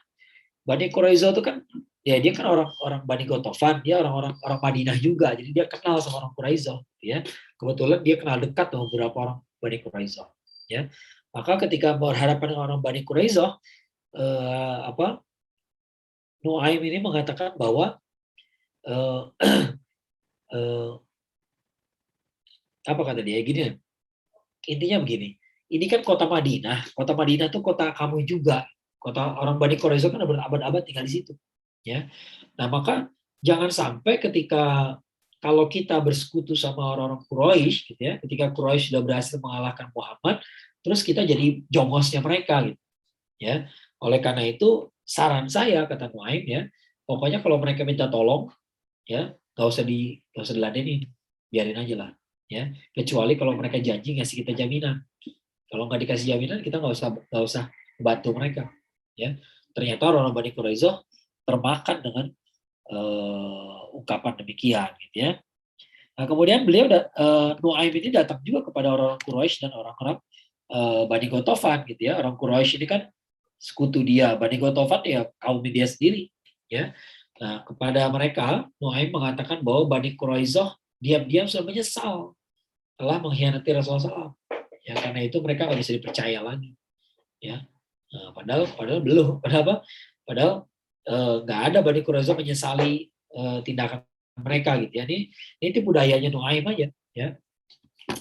Nah, ada satu lagi peristiwa menarik lagi gitu ya. Ternyata suatu malam, ya, waktu itu malam Sabtu ya. Nah, malam Sabtu itu berarti Jumat malam. Tapi kalau menurut perhitungan Hijriah kan udah hari Sabtu gitu ya. Nah, pada malam Sabtu, orang-orang Quraisy dan Bani Ghatafan mengirimkan pesan kepada Bani Quraisyah. Ya, dalam pesan itu mereka mengatakan kami nggak bisa berlama-lama lagi kepung Madinah, ya, karena bagaimanapun butuh logistik, ya, butuh makanan buat kuda-kuda kami, buat unta kami, buat kami juga, gitu ya. Nah, oleh karena itu Quraisy dan Bani Ghatafan ini mengajak supaya Bani Quraisyah mau angkat senjata malam ini juga. Ya, malam itu hari Sabtu, hari Jumat malam ya. Kalau mereka bilang apa? Berarti udah masuk hari Sabtu, gitu kan? Ternyata Bani Quraisyah menolak. Ya, kenapa? Karena besok tuh dari Sabtu. Ya, hari Sabtu itu orang Yahudi nggak boleh berperang. Ya, maka eh, apa? Eh, apa? Maka eh, Bani Quraisyah ini nggak mau membantu orang Quraisy dan Bani Ghatafan gara-gara hari Sabat ya, hari Sabtu ya. Nah, kemudian gara-gara Bani Quraisyah nggak mau bantu, akhirnya orang Quraisy dan Bani Ghatafan itu yakin kayaknya bener deh dikatakan Nuaim ya. Kayaknya bener nih Quraisy dia udah nyesel sama kita, nyesel mengkhianati Rasulullah SAW, mengkhianati Muhammad gitu ya. Kayaknya dia nggak mau bantu. Padahal alasannya jelas karena hari Sabat ya. Nah, gara-gara ini maka kesolidan mereka berantakan. Ya, pasukan musuh ternyata tidak solid jadinya, ya. Nah, kemudian ada tiba-tiba udah akhir perang aja ya. Jadi ada satu hal menarik yang belum saya masukin ke sini gitu ya karena panjang banget ya. Ada satu hal menarik yaitu ketika perang, kalau kita baca surat Al-Ahzab ya, kalau kita baca surat Al-Ahzab, di situ ada ayat yang sangat terkenal sekali gitu ya. Laqad kana lakum rasulillahi uswatun hasanah. Ya, sungguhnya telah ada dalam diri Rasulullah SAW sebagai adalah suri teladan buat kita, ya, suri teladan terbaik buat kita, ya. Jadi udah ada dalam diri beliau tuh teladan terbaik buat manusia, buat kita, ya. Nah, tapi kalau kita lihat ke atas-atasnya lagi, ternyata ayat surat Al-Ahzab ini juga bicara soal ulul azmi. Ulul azmi itu adalah nabi-nabi yang cobaannya paling berat. Siapa aja nabi-nabi yang cobaannya paling berat? Yaitu Nabi Nuh alaihissalam, Nabi Ibrahim alaihissalam, Nabi Musa alaihissalam, Nabi Isa alaihissalam, dan Nabi Muhammad SAW. Ya. Jadi sebenarnya strukturnya begini. Strukturnya itu ketika dikatakan telah ada dalam diri Muhammad, telah dalam diri Rasulullah SAW, uswatun hasanah, ya, teladan terbaik buat kamu, ya. Kalau kita baca suasananya dalam perang Ahzab, ya, ayat itu bisa dibaca dengan pengertian kalian kaum muslimin ya kalau takut itu manusiawi, takut sama perang itu manusiawi gitu ya, tegang, ketakutan itu biasa gitu ya. Tapi suri teladan kalian tuh Muhammad SAW. Ya, lihat Rasulullah SAW. Kalau Rasulullah SAW takut nggak? Ya, apakah Rasulullah SAW ragu ketika berperang? Ternyata tidak. Ya, oleh karena itu kita disuruh ikutin beliau. Ya, tapi kalau kita lihat ayat-ayat sebelumnya, ternyata Rasulullah SAW pun disuruh mengenang ulul azmi. Berarti apa? Berarti Rasulullah SAW pun disuruh untuk meniru para nabi-nabi terdahulu. Ya, jadi artinya harus tegar gitu ya. Tegar. Nanti kalau sudah tegar, nanti Allah bereskan masalahnya. Ya. Nah, itulah semangatnya surat Al-Ahzab gitu ya. Jadi kalau kita baca surat Al-Ahzab, Rasulullah SAW juga disuruh niru ulul azmi. Ulul azmi itu nabi-nabi yang cobaannya paling berat, ya. Maka seberat-beratnya tugas gitu ya, pada akhirnya Allah juga akan buka jalan. Ya, intinya begitu, ya. Nah, akhir perangnya gimana? Jadi Rasulullah SAW dan para sahabat terus minta pertolongan pada Allah Subhanahu Wa Taala. Selain berjaga-jaga juga gitu ya, berjaga-jaga. Jadi perangnya tuh nggak ada perang besar tuh nggak ada di perang Ahzab, tapi yang ada hanya mereka berusaha nembus lalu dipanahin gitu ya, kayak gitu aja. Ya. Nah, Suatu malam Allah Subhanahu wa taala mengirimkan angin topan ke barisan musuh memajukan segala sesuatu. Jadi tiba-tiba ada angin topan di luar kota Madinah gitu ya. Kemudian musuh ini kocar-kacir berantakan ya. Rasulullah SAW mengutus Hudzaifah ibn Yaman untuk memeriksa keadaan musuh. Dari Hudzaifah radhiyallahu anhu dapat informasi bahwa musuh telah kembali ke wilayah masing-masing. Jadi mereka pulang gitu ya, Bani Ghatafan balik ke perkampungannya, orang Quraisy juga pulang ke Mekah. Kenapa? Karena udah porak-poranda gara-gara badai tadi, ya, gara-gara badai, gara-gara angin, ya. Nah, kemudian inilah akhir perang. Jadi perang Azab tuh gak terjadi perang sebenarnya, gitu ya. Bisa dibilang kalau pakai standar kita sekarang, gitu ya, bukan perang namanya, gitu ya. Nah, yang menarik adalah kata-kata Rasulullah SAW setelah menang di perang Azab. Apa kata beliau? Sekarang kita yang ganti menyerang mereka dan mereka tidak akan menyerang kita. Ya, inilah yang saya bilang membalik arah sejarah. Ya, jadi sejarahnya itu tadinya Rasulullah SAW Madinah itu selalu diserang. Ya, tapi kata Rasulullah SAW kita sekarang udah punya kekuasaan, maka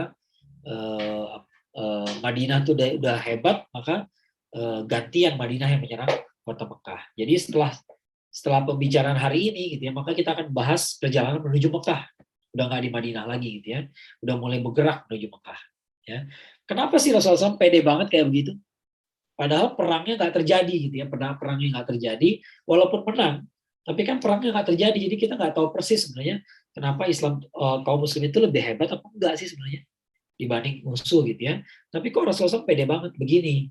Karena adat Arab Jahiliyah tuh mengutamakan asobiah kabilah, ya, kefanatikan orang pada kabilah masing-masing, ya. Maka semua orang Arab itu bangga sama kabilahnya, ya. Mereka sangat bangga sekali pada kabilahnya. Salah satu bentuk kebanggaan itu, ya, salah satu bentuk cara mereka mengekspresikan kebanggaan itu adalah dengan tidak minta tolong kepada kabilah lain. Ya, barangkali begitu ya. Apalagi Quraisy itu kan kabilah paling besar, paling berkuasa gitu ya. Ini kan sumber masalahnya Rasulullah SAW. Rasulullah SAW adalah orang Quraisy, maka orang Quraisy yang harus diberesin masalah, ya. Nah, itu yang dipikirkan oleh orang-orang Arab Jahiliyah, gitu ya. Ternyata mereka bersatu, orang Quraisy, orang Yahudi, sama kabilah-kabilah di sekitar Mekah dan Madinah, ya. Di satu sisi muncul pasukan yang besar sekali, 10.000 orang, ya. Tapi di sisi lain, ya, 10.000 orang itu, kenapa mereka kumpulkan 10.000 orang? Ya karena mereka nggak pede, nggak bisa menyelesaikan masalahnya sendiri. Makanya Rasulullah mengatakan hal seperti ini, gitu ya. Jadi beliau yakin saja pokoknya ke depannya kita yang menang, ya. Nah, itu sama kayak apa? Pokoknya intinya di satu sisi tipu muslihatnya Quraisy itu hebat.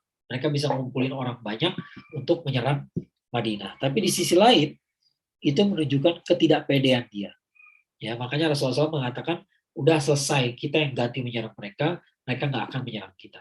Ya, maka perang-perang berikutnya semuanya mendekat ke arah Mekah bukan Madinah lagi. Ya. Ada perang Bani Quraizoh. Nah, Bani Quraizoh kan terbukti berkhianat ya, terus diapain? Ya nggak mungkin didiemin aja. Bani Qainuqa diusir, Bani Nadir diusir, masa Bani Quraizoh enggak? Ya. Nah, Rasulullah SAW pulang ke rumah Ummu Salamah radhiyallahu anha. Ya, jadi waktu itu Ummu Salamah udah jadi istri beliau, gitu ya. Nah, ketika beliau lagi mandi bersih-bersih gitu ya, tiba-tiba Jibril datang. Kata Jibril, "Hai Nabi, kenapa kamu letakkan senjata?" Nah, gitu ya. Ternyata Jibril memerintahkan Rasulullah SAW untuk mengejar Bani Quraizoh, istilahnya begitu ya. Maka Rasulullah SAW berteriak gitu ya di tengah kota gitu ya. Barang siapa yang taat sama saya, taat sama agama, sama Islam gitu ya, maka jangan sholat asar kecuali di perkampungan Bani Quraizoh, ya. Jadi Bani Quraizoh ini disamperin gitu ya, berangkat dari pagi, pokoknya asar itu dilakukan di Bani Quraizoh, ya, di perkampungannya Bani Quraizoh, ya. Nah, Ka'ab bin Asad, pemimpin Bani Quraizoh, ketakutan ketika melihat pasukan yang datang pasukan banyak, lebih dari 1.000 orang datang mengepung bentengnya Bani Quraizoh, ya. Ka'ab bin Asad itu menawarkan pada masyarakat, pada rakyatnya gitu ya, wahai rakyatku gitu, berkali kurang lebihnya gitu ya. Wahai rakyatku, kita tuh punya 3 pilihan kalau menurut saya. Ya, kata dia, pilihan pertama kita masuk Islam. Ya, kalau Anda masuk Islam, maka Anda akan selamat keturunannya, harta bendanya. Ya, nah, tapi kalau dia tetap memilih tidak Muslim ya, bisa jadi akan dihukum. Ya, nah yang kedua dihukumnya kenapa? Bukan gara-gara nggak mau masuk Islam, tapi menghukum karena Bani Quraisyah itu melanggar perjanjian. Ya. Nah, kedua mereka punya pilihan kata-kata Ka'ab bin Asad ini ya. Kalau itu pilihan kedua adalah kalian bunuh sendiri anak-anak anak-anak kalian dan istri-istri kalian. Ya, kenapa? Ya daripada dibunuh Muhammad, yang kita yang bunuh. Ya. Nah, pilihan ketiga menyerang kaum muslimin sekarang juga. Ya, tiga-tiganya ditolak. Ya, lalu para sahabat milih pasrah saja. Ya, pasrah pada Rasulullah SAW. Ya, jadi nurut aja sama Rasulullah SAW. Ya, itu keputusan mereka. Ya. Nah, Bani Quraisyah minta kehadiran seorang namanya Abu Lubabah. Abu Lubabah radhiyallahu anhu ini adalah sahabat Rasulullah SAW, dimintakan nasihat. Ya, Abu Lubabah itu masuk dalam benteng Bani Quraisyah, dilulukan, disambut gitu ya. Tapi kemudian Abu Lubabah ditanya, apa nggak ada jalan lain buat kita? Kata Abu Lubabah, nggak ada jalan lain. Ya, jadi dia ngasih gerakan begini nih, set gitu ya. Ya, artinya apa? Artinya kalian bakal dihukum mati. Dia nggak ada jalan lain. Ya. Lalu Abu Lubabah pulang ke Madinah, sampai ke Madinah dia sadar, kenapa saya ngomong kayak begitu? Ya, gara-gara dia ngomong kayak begitu, maka Bani Quraisyah jadi tahu. Ya, mereka nggak mau nyerah jadinya gitu ya, khawatirnya gitu ya. Kenapa saya harus ngomong kayak begitu? Maka dia menyesal sekali. Dia mengikat dirinya di Masjid Nabawi. Ya, dia datang ke sebuah ada tali gitu di sana gitu ya. Dia pakai untuk mengikat dirinya sendiri di Masjid Nabawi. Ya, kata Abu Lubabah, saya nggak mau melepaskan ikatan ini sampai Nabi sendiri yang melepaskan ikatannya. Ya, itu kata-kata Abu Lubabah, ya, kata-kata Abu Lubabah. Nah, kemudian Bani Quraisyah ini kan makin merasa pasrah aja pada Rasulullah SAW, ya. Nah, kemudian pasukan Muslimin masuk ke benteng Bani Quraisyah, ketemu ternyata Bani Quraisyah itu lagi ngumpulin, lagi memproduksi senjata besar-besaran. Ya, ternyata Bani Quraisyah itu siap menyerang sebenarnya tadinya, hampir siap menyerang, tapi tiba-tiba tidak dapat kepercayaan, tidak bisa koordinasi sama orang-orang Quraisy yang Bani Ghatafan gitu ya. Kemudian tiba-tiba Rasulullah SAW keluar sebagai pemenang di perang Ahzab, perang Khandaq, maka mereka kebingungan juga mau diapain. Ya, begitu diperiksa ternyata banyak perlengkapan perang. Ya, nah oleh karena itu, karena banyak perlengkapan perang, maka Rasulullah SAW akan menghukum mereka gitu ya, menghukum mereka. Nah, ada kabilah Bani Aus, Bani Khazraj ya. Bani Aus itu bersahabat sama Bani Quraisyah ya. Maka Bani Aus itu mengatakan bahwa kami itu dulu sahabat mereka ya. Maka wahai Rasulullah SAW ya, berbuat baiklah pada mereka, berlembut-lembutlah pada mereka ya. Maka kata Rasulullah SAW, kalau gitu kita panggil aja orang lain di sini yang adil, yang adil bersikap pada mereka. Ya, siapa yang kamu mau gitu ya, ditanya ke orang-orang, akhirnya bingung juga gitu ya, maka Rasulullah SAW mengutus Sa'ad bin Mu'adz. Ya, Sa'ad bin Mu'adz tiba-tiba dia juga sahabatnya orang Bani Quraisyah ini gitu ya, orang Yahudi ini gitu, bersahabat tadinya gitu ya. Tiba-tiba begitu diserahkan keputusan pada beliau, pada Sa'ad bin Mu'adz, Sa'ad bin Mu'adz memutuskan bahwa semua laki-laki yang sudah akil balik harus dihukum mati. Ya, kemudian perempuan dan anak-anaknya ditawan, harta bendanya semuanya dijual. Ya, itu keputusannya Sa'ad bin Mu'adz gitu ya. Kemudian Rasulullah SAW menerima keputusan itu. Tidak lama sudah itu Sa'ad meninggal, ya, mati syahid karena luka-lukanya di perang Uhud. Ya. Jadi Sa'ad bin Mu'adz itu ketika ditemui beliau sudah menderita luka juga. Ya. Nah, tiba-tiba setelah selesai memberikan penghakiman kepada Bani Quraisyah, gak lama kemudian Sa'ad bin Mu'adz ya wafat gara-gara kanker. Ya. Itulah kisah Sa'ad bin Mu'adz ya. Nah, Rasulullah SAW mengambil seorang budak namanya Raihanah binti Zaid dan menawarkan Islam kepada dia. Ya, tapi ternyata dia menolak, lebih suka menjadi budak. Tapi beberapa lama kemudian Raihanah lalu berkenan masuk Islam dan menjadikan Rasulullah sebagai suaminya. Ya, jadi Rasulullah SAW menikahi Raihanah juga. Ya, ada beberapa riwayat yang mengatakan Raihanah itu kayaknya tidak jadi istri Rasulullah SAW, tapi jadi budaknya saja. Ya, tapi yang pasti Raihanah itu jadi sahabat, jadi Muslim. Gitu ya, nah, oleh karena itu apa? Makanya orang meyakini bahwa Raihanah tuh kayaknya akhirnya dinikahi juga sama Rasulullah SAW, ya. Tapi ada juga yang bilang nggak ada bukti. Yang pasti dia jadi muslimah, betul. Ya, itu udah pasti.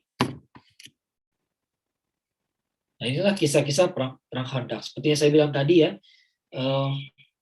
inilah pergantian arah sejarah gitu loh. Ya, yang tadinya umat muslim itu sudah terdesak di perang Uhud, sudah menderita gitu ya. Ternyata sesudahnya itu ada peristiwa dengan cara Allah sendiri gitu ya. Maka umat muslim ini menjadi pemenang. Ya, di perang Khandaq itu dia menang mutlak ya, walaupun korban gak terlalu banyak tapi orang Quraisy itu udah, kalau bahasa sekarang nih, udah kena mentalnya gitu. Ya, kenapa kena mentalnya? Karena mereka ngumpulin 10.000 orang masih kalah juga. Ya, gitu ya. Sementara orang Arab jahiliyah kalau sampai minta tolong keluar kabilahnya, berarti udah hilang akal tuh, udah nggak tahu mau ngapain. Ya. Nah, ternyata mereka udah mencoba menempuh jalan terakhir, masih kalah juga. Ya, makanya Rasulullah SAW dengan pedenya mengatakan Allahu Akbar gitu ya. Mulai sekarang kita yang ke sana, bukan mereka yang ke sini. Ya. Nah, itu yang akan kita bahas pada pertemuan-pertemuan berikutnya. Untuk sementara saya cukup dulu sampai sini, saya kembalikan pada moderator. Fadol. Baik, Masya Allah.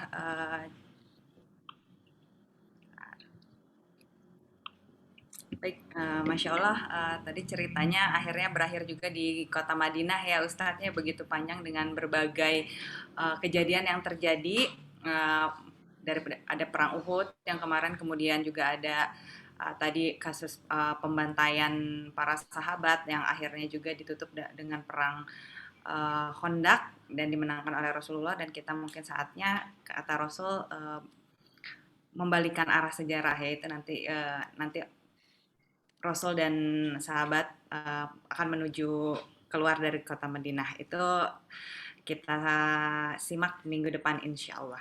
Oke, kita masuk ke pertanyaan. Namun sebelumnya, sebelum ke sesi pertanyaan, seperti biasa kita kuis dulu ya. Silakan teman-teman panitia di-share linknya. Bentar, mana? Oke, di https bit.ly/sirah5a2. Silakan teman-teman langsung untuk mengisi kuisnya. Ini akan dibuka insya Allah sampai jam 6 sore, sampai nanti kajiannya ditutup. Yang belum berkesempatan untuk menang, jangan khawatir, ini nilainya dari 0 lagi skornya. Saatnya sekarang teman-teman bisa mengejar. Oke, baik, kalau kayak gitu langsung aja ke sesi tanya jawab kepada Tayanda untuk memimpin sesi tanya jawab.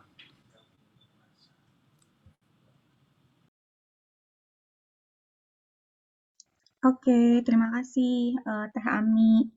Ustadz, Assalamualaikum Ustadz. Ini udah ada pertanyaan-pertanyaan cukup banyak Ustadz. Tapi ini ada yang raise hand, Mas Faisal ya. Mas Faisal mau bertanya langsung, silahkan Mas. Ya, terima kasih. Assalamualaikum warahmatullahi wabarakatuh. Waalaikumsalam. Ini Ustadz mau nanya masalah yang tadi pembuatan parit oleh Ya. Pembuatan parit oleh Salman Al-Farisi yang orang Persia ya. Itu kan dia posisi masih non Muslim. Jadi istilahnya ini kan perang ini juga bagian dakwah Rasulullah ya. Yang tadi Ustaz sampaikan bahwa Rasulullah itu memang hidup dakwah lah gitu istilahnya. Jadi dalam dakwahnya ini apa boleh diperbolehkan istilahnya menerima bantuan dari non Muslim, dalam hal ini Salman Al Farisi kan dia istilahnya kan perang itu juga bagian dari dakwah Rasulullah. Itu aja. Terima kasih. Assalamualaikum warahmatullahi wabarakatuh. Waalaikumsalam. Ya, Langsung jawab ya. Langsung Ustadz silahkan. Ya. Saya sih seingat saya tadi saya nggak bilang bahwa Salman Al Farisi itu masih belum Muslim ya. Salman itu masuk Islam langsung setelah dia sampai ke Madinah. Ya, jadi nggak di perang Khandaq juga gitu ya. Jadi sebenarnya Salman itu begitu ketemu Rasulullah SAW kan dia ini ceritanya Salman ya. Salman itu pernah kerja sama orang Nasrani, pernah kerja sama orang Yahudi, pernah kerja sama orang Majusi. Dari berbagai agama itu ternyata beliau dapat benang merahnya gitu. Ya, ada benang merahnya adalah Nabi terakhir. Nabi terakhir itu kayak begini gini gini gini gini. Ya, ini kebetulan dia kerja sama orang yang soleh gitu. Jadi bukan orang yang merusak agamanya sendiri gitu ya. Walaupun kita nggak tahu seasli apa sih agama yang mereka anut gitu ya. Tapi dari situ Salman tuh mendapatkan informasi, oh Nabi terakhir tuh kayak begini, ya kayak begini, kayak begitu gitu ya. Maka begitu sampai ke Madinah, begitu ketemu Rasulullah SAW dan Rasulullah SAW baru hijrah waktu itu, jadi belum lama gitu ya, nggak lama langsung ketemu Salman, Salman langsung beriman. Jadi Salman tuh udah beriman dari sebelum perang Uhud, udah lama sekali gitu ya. Nah ketika ini tentu saja dia sudah beriman juga, ya. Cuman namanya kan Salman Al Farisi, dia orang dari Persia. Ya, dia orang Persia, bukan orang Arab asli gitu ya. Maka dia punya cerita gitu. Kami di Persia kalau perang tuh punya taktik namanya taktik parit gitu. Kita bikin parit ya. Nah, orang Arab nggak biasa melakukan itu. Ya, maka mereka kaget lihat parit itu. Maka ternyata ya Rasulullah SAW menganggap ini IDNG itu dan ternyata berhasil gitu. Ya, jadi bukan ya Salman tuh dari awal ketemu Rasulullah udah masuk Islam kok. Ya, dia nggak perang dulu gitu ya. Baru dan Rasulullah SAW kita nggak tahu tanggal pastinya ya, tapi Rasulullah SAW itu baru hijrah saja udah ketemu Salman dan Salman langsung beriman ya. Itu cerita Salman. Fadol. Oke, baik Ustadz. Jadi Salman Al Farisi pada saat memberikan saran itu statusnya sudah dalam keadaan Muslim ya Ustadz. Sudah Muslim. Oke. Saya bacakan dulu yang dari chat dulu ya. Pertanyaannya sebenarnya yang minggu lalu Ustadz, cuman mungkin masih ada yang mau ditanyakan. Di penjelasan Omar Sulaiman, seri The First Mus'ab bin Umair, dikatakan bahwa perintah Rasul sudah jelas, bahwa para pemanah jangan turun sebelum ada perintah dari Nabi. Tapi para pemanah takut kehabisan harta ghanimah. 40 dari 50 pemanah turun. Beliau membandingkan dengan Mus'ab bin Umair yang meninggalkan harta dunia. Jadi walaupun Rasul tidak menyalahkan, berarti ada kesalahan dari tim pemanah juga ya Ustadz? Kalau kesalahan ya jelas kesalahan. Ya jelas kesalahan, tapi pahamilah kesalahan itu dalam kerangka yang benar. Ya, jadi mereka tidak punya niat melanggar perintah Rasulullah SAW, tapi mereka yakin perang udah kelar. Ya, setelah mereka yakin perang udah selesai, ya jadi logikanya nggak langsung loncat mereka pingin harta ghanimah, nggak gitu. Ya, mereka lihat perang udah selesai. Ya, orang udah mulai ngambilin ghanimah dan kenyataannya musuh udah lari ke belakang gitu ya. Maka mereka berpikir saya nggak mau ketinggalan ghanimah. Jadi ini ghanimah itu pemikiran yang keduanya gitu loh. Ya, nggak langsung tiba-tiba mereka nggak mau ketinggalan ghanimah. Kalau kayak gitu kelihatannya maka sahabat itu kelihatan picik sekali. Ya, pasti dikecam sama dalam Al-Qur'an. Tapi bukan begitu. Jadi mereka merasa perang udah selesai. Kalau perang udah selesai ngapain? Yang ngambil ghanimah gitu loh gitu ya. Jadi logikanya begitu gitu ya. Kalau perang sudah selesai, ya ngambil ghanimah. Ya, jadi mereka timbang-timbang Abu Dujana udah sampai ke tenda perempuan. Ya, jadi udah kacau-kacau semua, udah kacau, udah selesai gitu ya. Orang udah perang udah selesai, orang udah ngambil ghanimah. Saya nggak mau ketinggalan ngambil ghanimah, gitu ceritanya gitu ya. Jadi jangan loncat ke ghanimah langsung. Ya, itu sebabnya. Jadi bahwa itu kesalahan itu jelas, itu kesalahan gitu ya. Tapi bukan kesalahan akidah, bukan kesalahan karena mereka kurang beriman gitu ya. Ya kalau kayak gitu nggak dibilang syuhada dong. Ya nggak dipuji-puji dalam Al-Quran. Nyatanya di Quran dipuji semua. Bahkan Rasulullah SAW mengatakan semua yang udah berangkat di perang Badar dan perang Uhud semuanya diampuni sama Allah. Ya, jadi sahabat yang dijamin masuk surga itu sebenarnya bukan cuma 10 aja. Ya, tapi yang 10 itu dikenal sebagai sahabat yang paling utama. Ya. Ya Abu Bakar, Umar, Utsman, Ali dan sebagainya gitu ya. Tapi semua yang yang berangkat ke perang Badar dan perang Uhud semuanya diampuni oleh Allah Subhanahu wa taala ya. Nah, itu sebabnya nanti di kemudian hari ada kejadian lagi, ada seorang alumnus perang Badar ya punya salah. Ya, salahnya fatal lagi. Salahnya fatal membuat orang curiga sama Aisyah radhiyallahu anha, ya, Aisyah radhiyallahu anha gitu ya. Jadi membuat apa ya, bisa dibilang ya bukan menebar fitnah dalam arti, tapi membuat orang berpikiran jelek sama Aisyah gitu ya. Nah itu tadinya udah mau dibunuh tuh, tadinya mau dibunuh, kemudian Abu Bakar juga udah bilang saya nggak mau ngasih ngebantu dia lagi ya, karena dia sudah memfitnah, udah menyebabkan Aisyah jadi terfitnah gitu ya. Tapi kata Rasulullah SAW, jangan gitu ya. Dia tuh alumnus perang Badar ya gitu ya. Jadi alumnus perang Badar itu udah Allah ampuni semuanya ya. Nah perang Uhud juga sama ya. Jadi nggak ada celaan pada mereka. Kesalahan ya kesalahan, ya memang salah gitu ya, memang salah perhitungan gitu ya, salah membaca fakta, lupa sama larangan Rasulullah SAW, lupa iya ya, tapi bukan lupa karena memang pikir melanggar gitu, enggak ya, bukan seperti itu ya. Betul. Oke, Ustadz.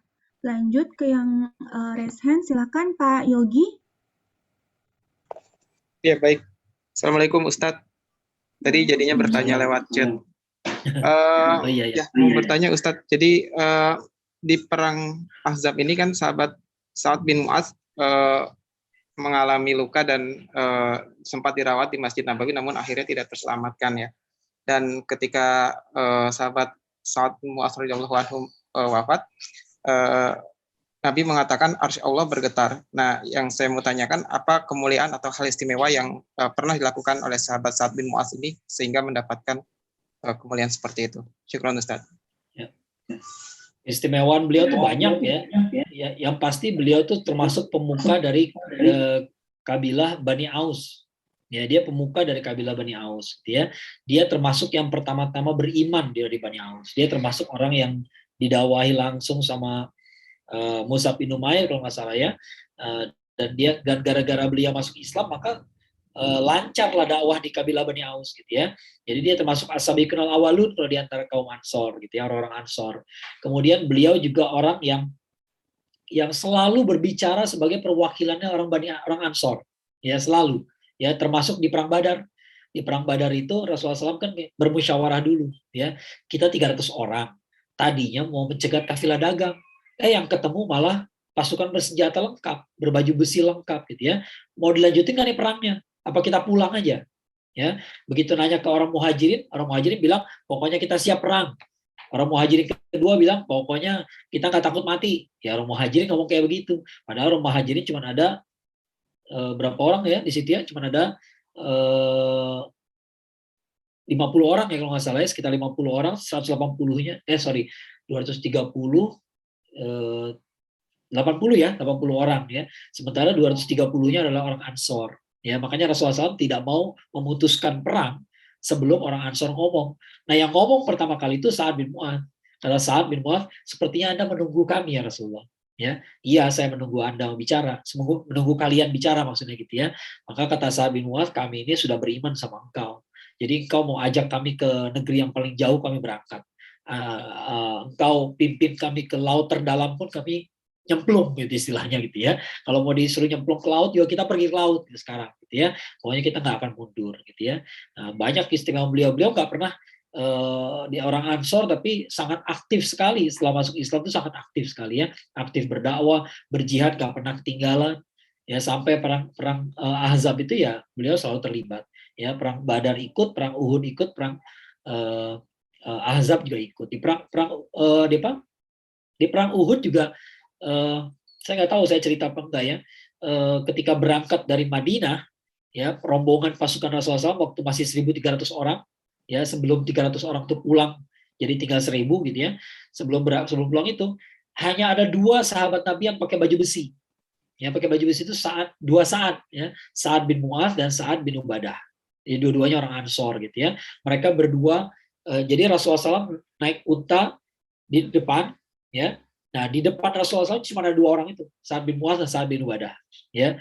Nah, jadi banyak sih jasa-jasa beliau gitu ya, banyak jasa beliau. Yang jelas beliau ini keimanannya nggak dipertanyakan lagi ya di antara kaum Ansor, walaupun masuk Islamnya belakangan dalam arti dibandingin Muhajirin gitu ya. Muhajirin kan udah masuk Islam 13 tahun gitu ya, tapi nggak kaleng-kaleng lah gitu sumbangsi beliau gitu ya. Benar, jadi beliau tuh ketika ketika wafat ya, orang mengangkat jenazahnya ringan sekali. Ya kata Rasulullah SAW, karena diangkat sama malaikat. Ya, malaikat ngangkat, ikutan ngangkat, ngebopong jenazahnya gitu ya. Nah, itulah dan Rasulullah SAW mengatakan bahwa wafatnya Sa'ad ini membuat arasy Allah itu bergetar. Ya. Dan ketika Sa'ad itu memutuskan hukuman mati kepada Bani Quraisyah, ada kata-kata Rasulullah SAW yang menakjubkan sekali. Kata Rasulullah apa kata Rasulullah SAW? Kamu telah memutuskan dengan adil sesuai dengan keputusan Allah dari langit tertinggi. Ya artinya sesuai banget dengan kehendak Allah. Yang nggak tahu gimana saat itu tahu maunya Allah. Bayangin gitu ya. Ya kalau manusia sudah sefrekuensi sama Allah tuh berarti ini orang benar banget gitu ya. Ini orang benar gitu kan, kata-kata kan di Quran dikatakan begitu kan. Kalau kamu beriman maka bukan tangan kamu yang mengayun, tapi tangan Allah, gitu ya. Jadi seolah-olah Allah tuh membimbing segalanya. Ya, dia melihat dengan pandangan Allah, dia mendengar dengan pendengaran Allah. Ya, bukan berarti bersatu ya, wahdatul wujud gitu ya, bukan, gitu ya. Tapi artinya Allah bimbing dia. Ya, Allah bimbing dia, selalu dibimbing, gitu ya. Sampai tiba-tiba, jadi ada ini karena panjang banget detailnya, jadi saya tadi nggak cerita ya. Si Sa'ad bin Mu'adz ini, ya ketika dia kan terluka di perang Ahzab ya, maka beliau tuh nggak pergi ke Bani Quraisyah, nggak pergi karena dia luka parah gitu ya. Nah kemudian ketika ditanya siapa dong yang mau jadi hakimnya, ya ternyata orang-orang Bani Quraisyah mintanya Sa'ad bin Mu'adz. Ya udah panggil Sa'ad bin Mu'adz. Sa'ad bin Mu'adz lagi di Madinah, lagi luka parah gitu ya. Maka dibawa naik keledai, ya dibawa naik keledai tertati-tati. Begitu sampai ke Bani Quraisyah, tiba-tiba begitu sampai ke tempat situ gitu ya, orang-orang Bani Aus langsung muji-muji dia, ya. Wahai Sa'ad, berbuat baiklah pada sekutu kita, gitu ya, pada sahabat-sahabat kita, ya dipuji-puji lah, gitu ya, dipuji-puji, kamu kan orang baik, kamu orang gini-gini, gitu ya. Ya mereka berusaha, orang Bani Aus ini orang udah beriman, gitu ya, orang beriman, gitu ya, tapi mereka kan punya pertemanan sama orang Bani Quraisyah, gitu ya. Mereka pengen Bani Quraisyah itu diampunin aja, suruh pergi aja kemana, gitu ya, seperti Bani Nadir dan Bani Qainuqa. Ya, tapi begitu dengar kayak begitu, saat itu makin lama makin dipuji, makin kesel Sa'ad itu, Sa'ad bin Mu'adz gitu ya, makin lama makin kesel gitu ya. Ini kenapa gue dipaksa-paksa kayak begini sih? Kurang lebihnya kayak gitu gitu ya. Ini kenapa mereka kayak begini sih? Kata Sa'ad bin Mu'adz, sampai Sa'ad bin Mu'adz bilang begini, sekarang sudah saatnya Sa'ad bin Mu'adz mengabaikan kata-kata orang yang mengganggunya gitu ya. Jadi orang tuh baru sadar, wah Sa'ad nggak mau dipengaruhi gitu ya. Begitu dia bikin keputusannya keras banget. Ya, keputusannya adalah hukuman mati. Dan Sa'ad bin Mu'adz nggak sembarangan kasih hukuman itu, karena hukuman itu adalah hukuman buat pengkhianat sesuai ajaran Taurat. Ya, jadi sesuai Taurat yang diyakini sama orang Yahudi, sama Bani Quraisyah, hukuman pengkhianat itu begitu, gitu ya. Makanya mereka nggak bisa menghindar. Ya, akhirnya dihukum mati semua yang sudah laki-laki yang sudah balik itu dihukum mati semua. Ya, itulah ya. Jadi kurang lebihnya keutamaan-keutamaannya Sa'ad bin Mu'adz adalah. Ya, Fadal. Baik Ustadz, 2 pertanyaan terakhir. Sebelumnya mengingatkan lagi, kuisnya masih dibuka di Sirah 5A2, bit.ly Sirah 5A2. Silahkan bagi yang mau mengerjakan masih dibuka ya. Assalamualaikum Ustadz, ingin bertanya terkait Piagam Madinah. Ketika Bani Nadir ikut serta urunan untuk diat, apakah berarti ada tolong-menolong kaum non-muslim terhadap muslim? Ya, karena perjanjian Piagam Madinah itu nggak bicara agama. Ya, Piagam Madinah itu mengatakan pokoknya semua penduduk Madinah itu adalah satu. Ya, jadi kalau satu diganggu, yang lain akan bela. Ya, nah Piagam Madinah itu disitulah makanya para ulama mengambil pelajaran di Piagam Madinah, gitu ya. Salah satu pelajarannya adalah Rasulullah SAW itu memutus adat jahiliyah. Adat jahiliyah itu kabilah ini bersekutu sama kabilah itu. Ya, kabilah yang A barangkali tinggal di Madinah, kabilah B tinggal di Mekah. Ya, maka Rasulullah SAW bikin perjanjian baru, pokoknya namanya Piagam Madinah. Ya, Piagam Madinah. Nggak ada perjanjian di luar ini.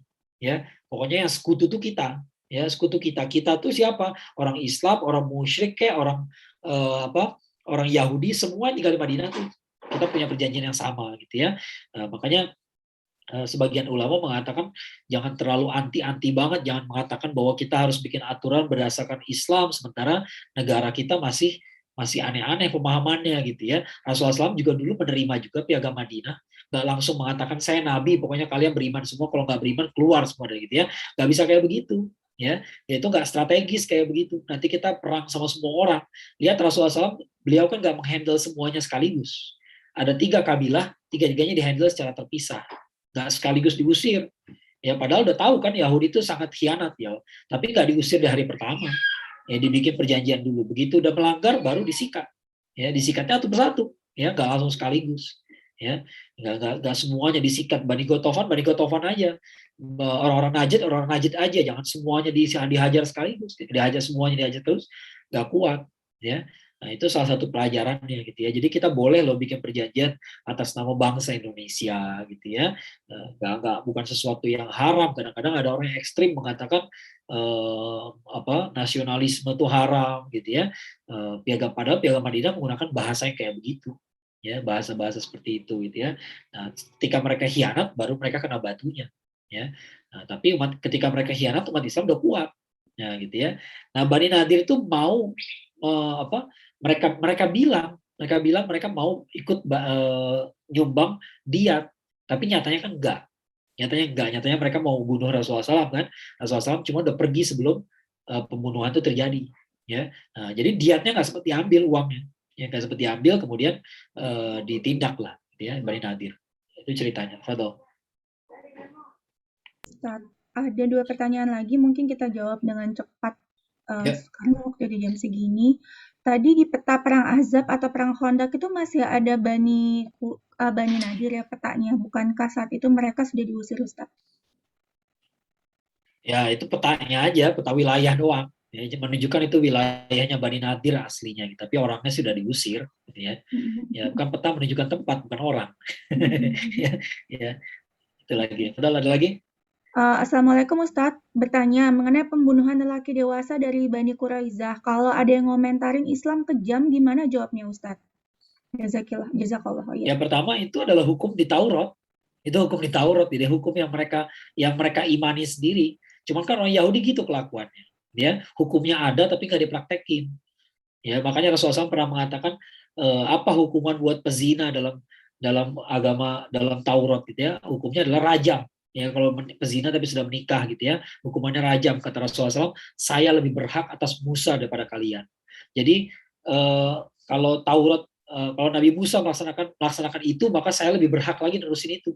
Ya, kalian kan nggak benar-benar beriman sama Nabi Musa, sama intinya begitu gitu ya.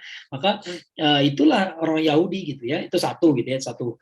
Kedua, memang sebenarnya mereka semua terlibat.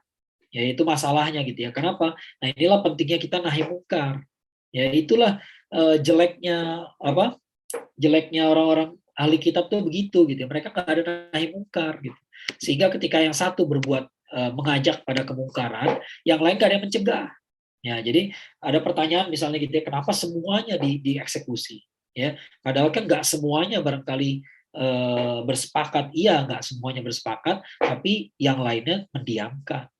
Ya, nah dalam Taurat hukumannya kayak begitu juga, hukumannya kolektif begitu. Ya, makanya Sa'ad bin Mu'adz menjatuhkan hukuman itu. Ya, karena dia sahabatnya orang Yahudi itu, dia tahu aturan dalam Taurat itu kayak begitu. Ya, nah mereka nggak bisa menghindar itu ajaran Tauratnya gitu ya. Mereka mau bilang apa lagi gitu ya? Oh, ini nggak adil gitu ya. Lah, itu orang apa? Oh, Yahudi. Coba lihat tuh kitab sucinya. Oh iya gini kan, gitu ya.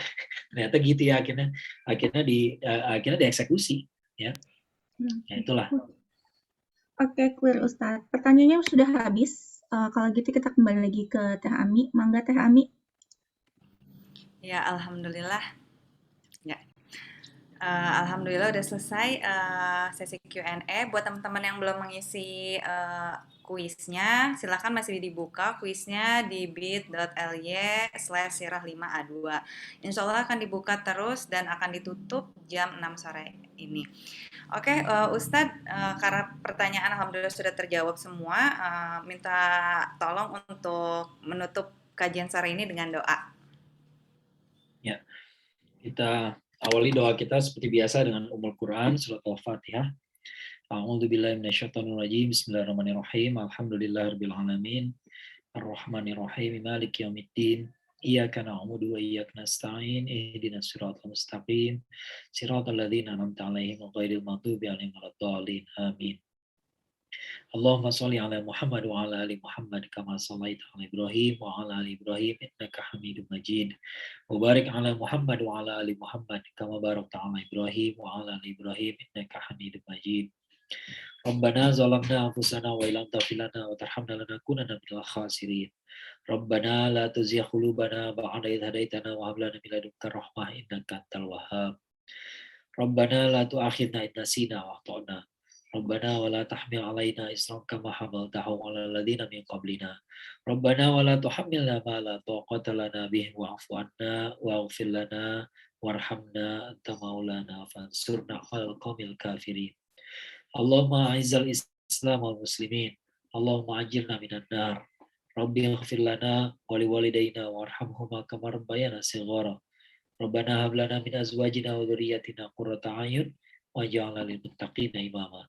ربنا آتنا في الدنيا حسنة وفي الآخرة حسنة وقنا عذاب النار. سبحان ربك رب العزة عما يصفون وسلام على المرسلين والحمد لله رب العالمين. Alhamdulillahirrabbilalamin, selesai juga kajian seri Sirah A2 hari Rabu ini.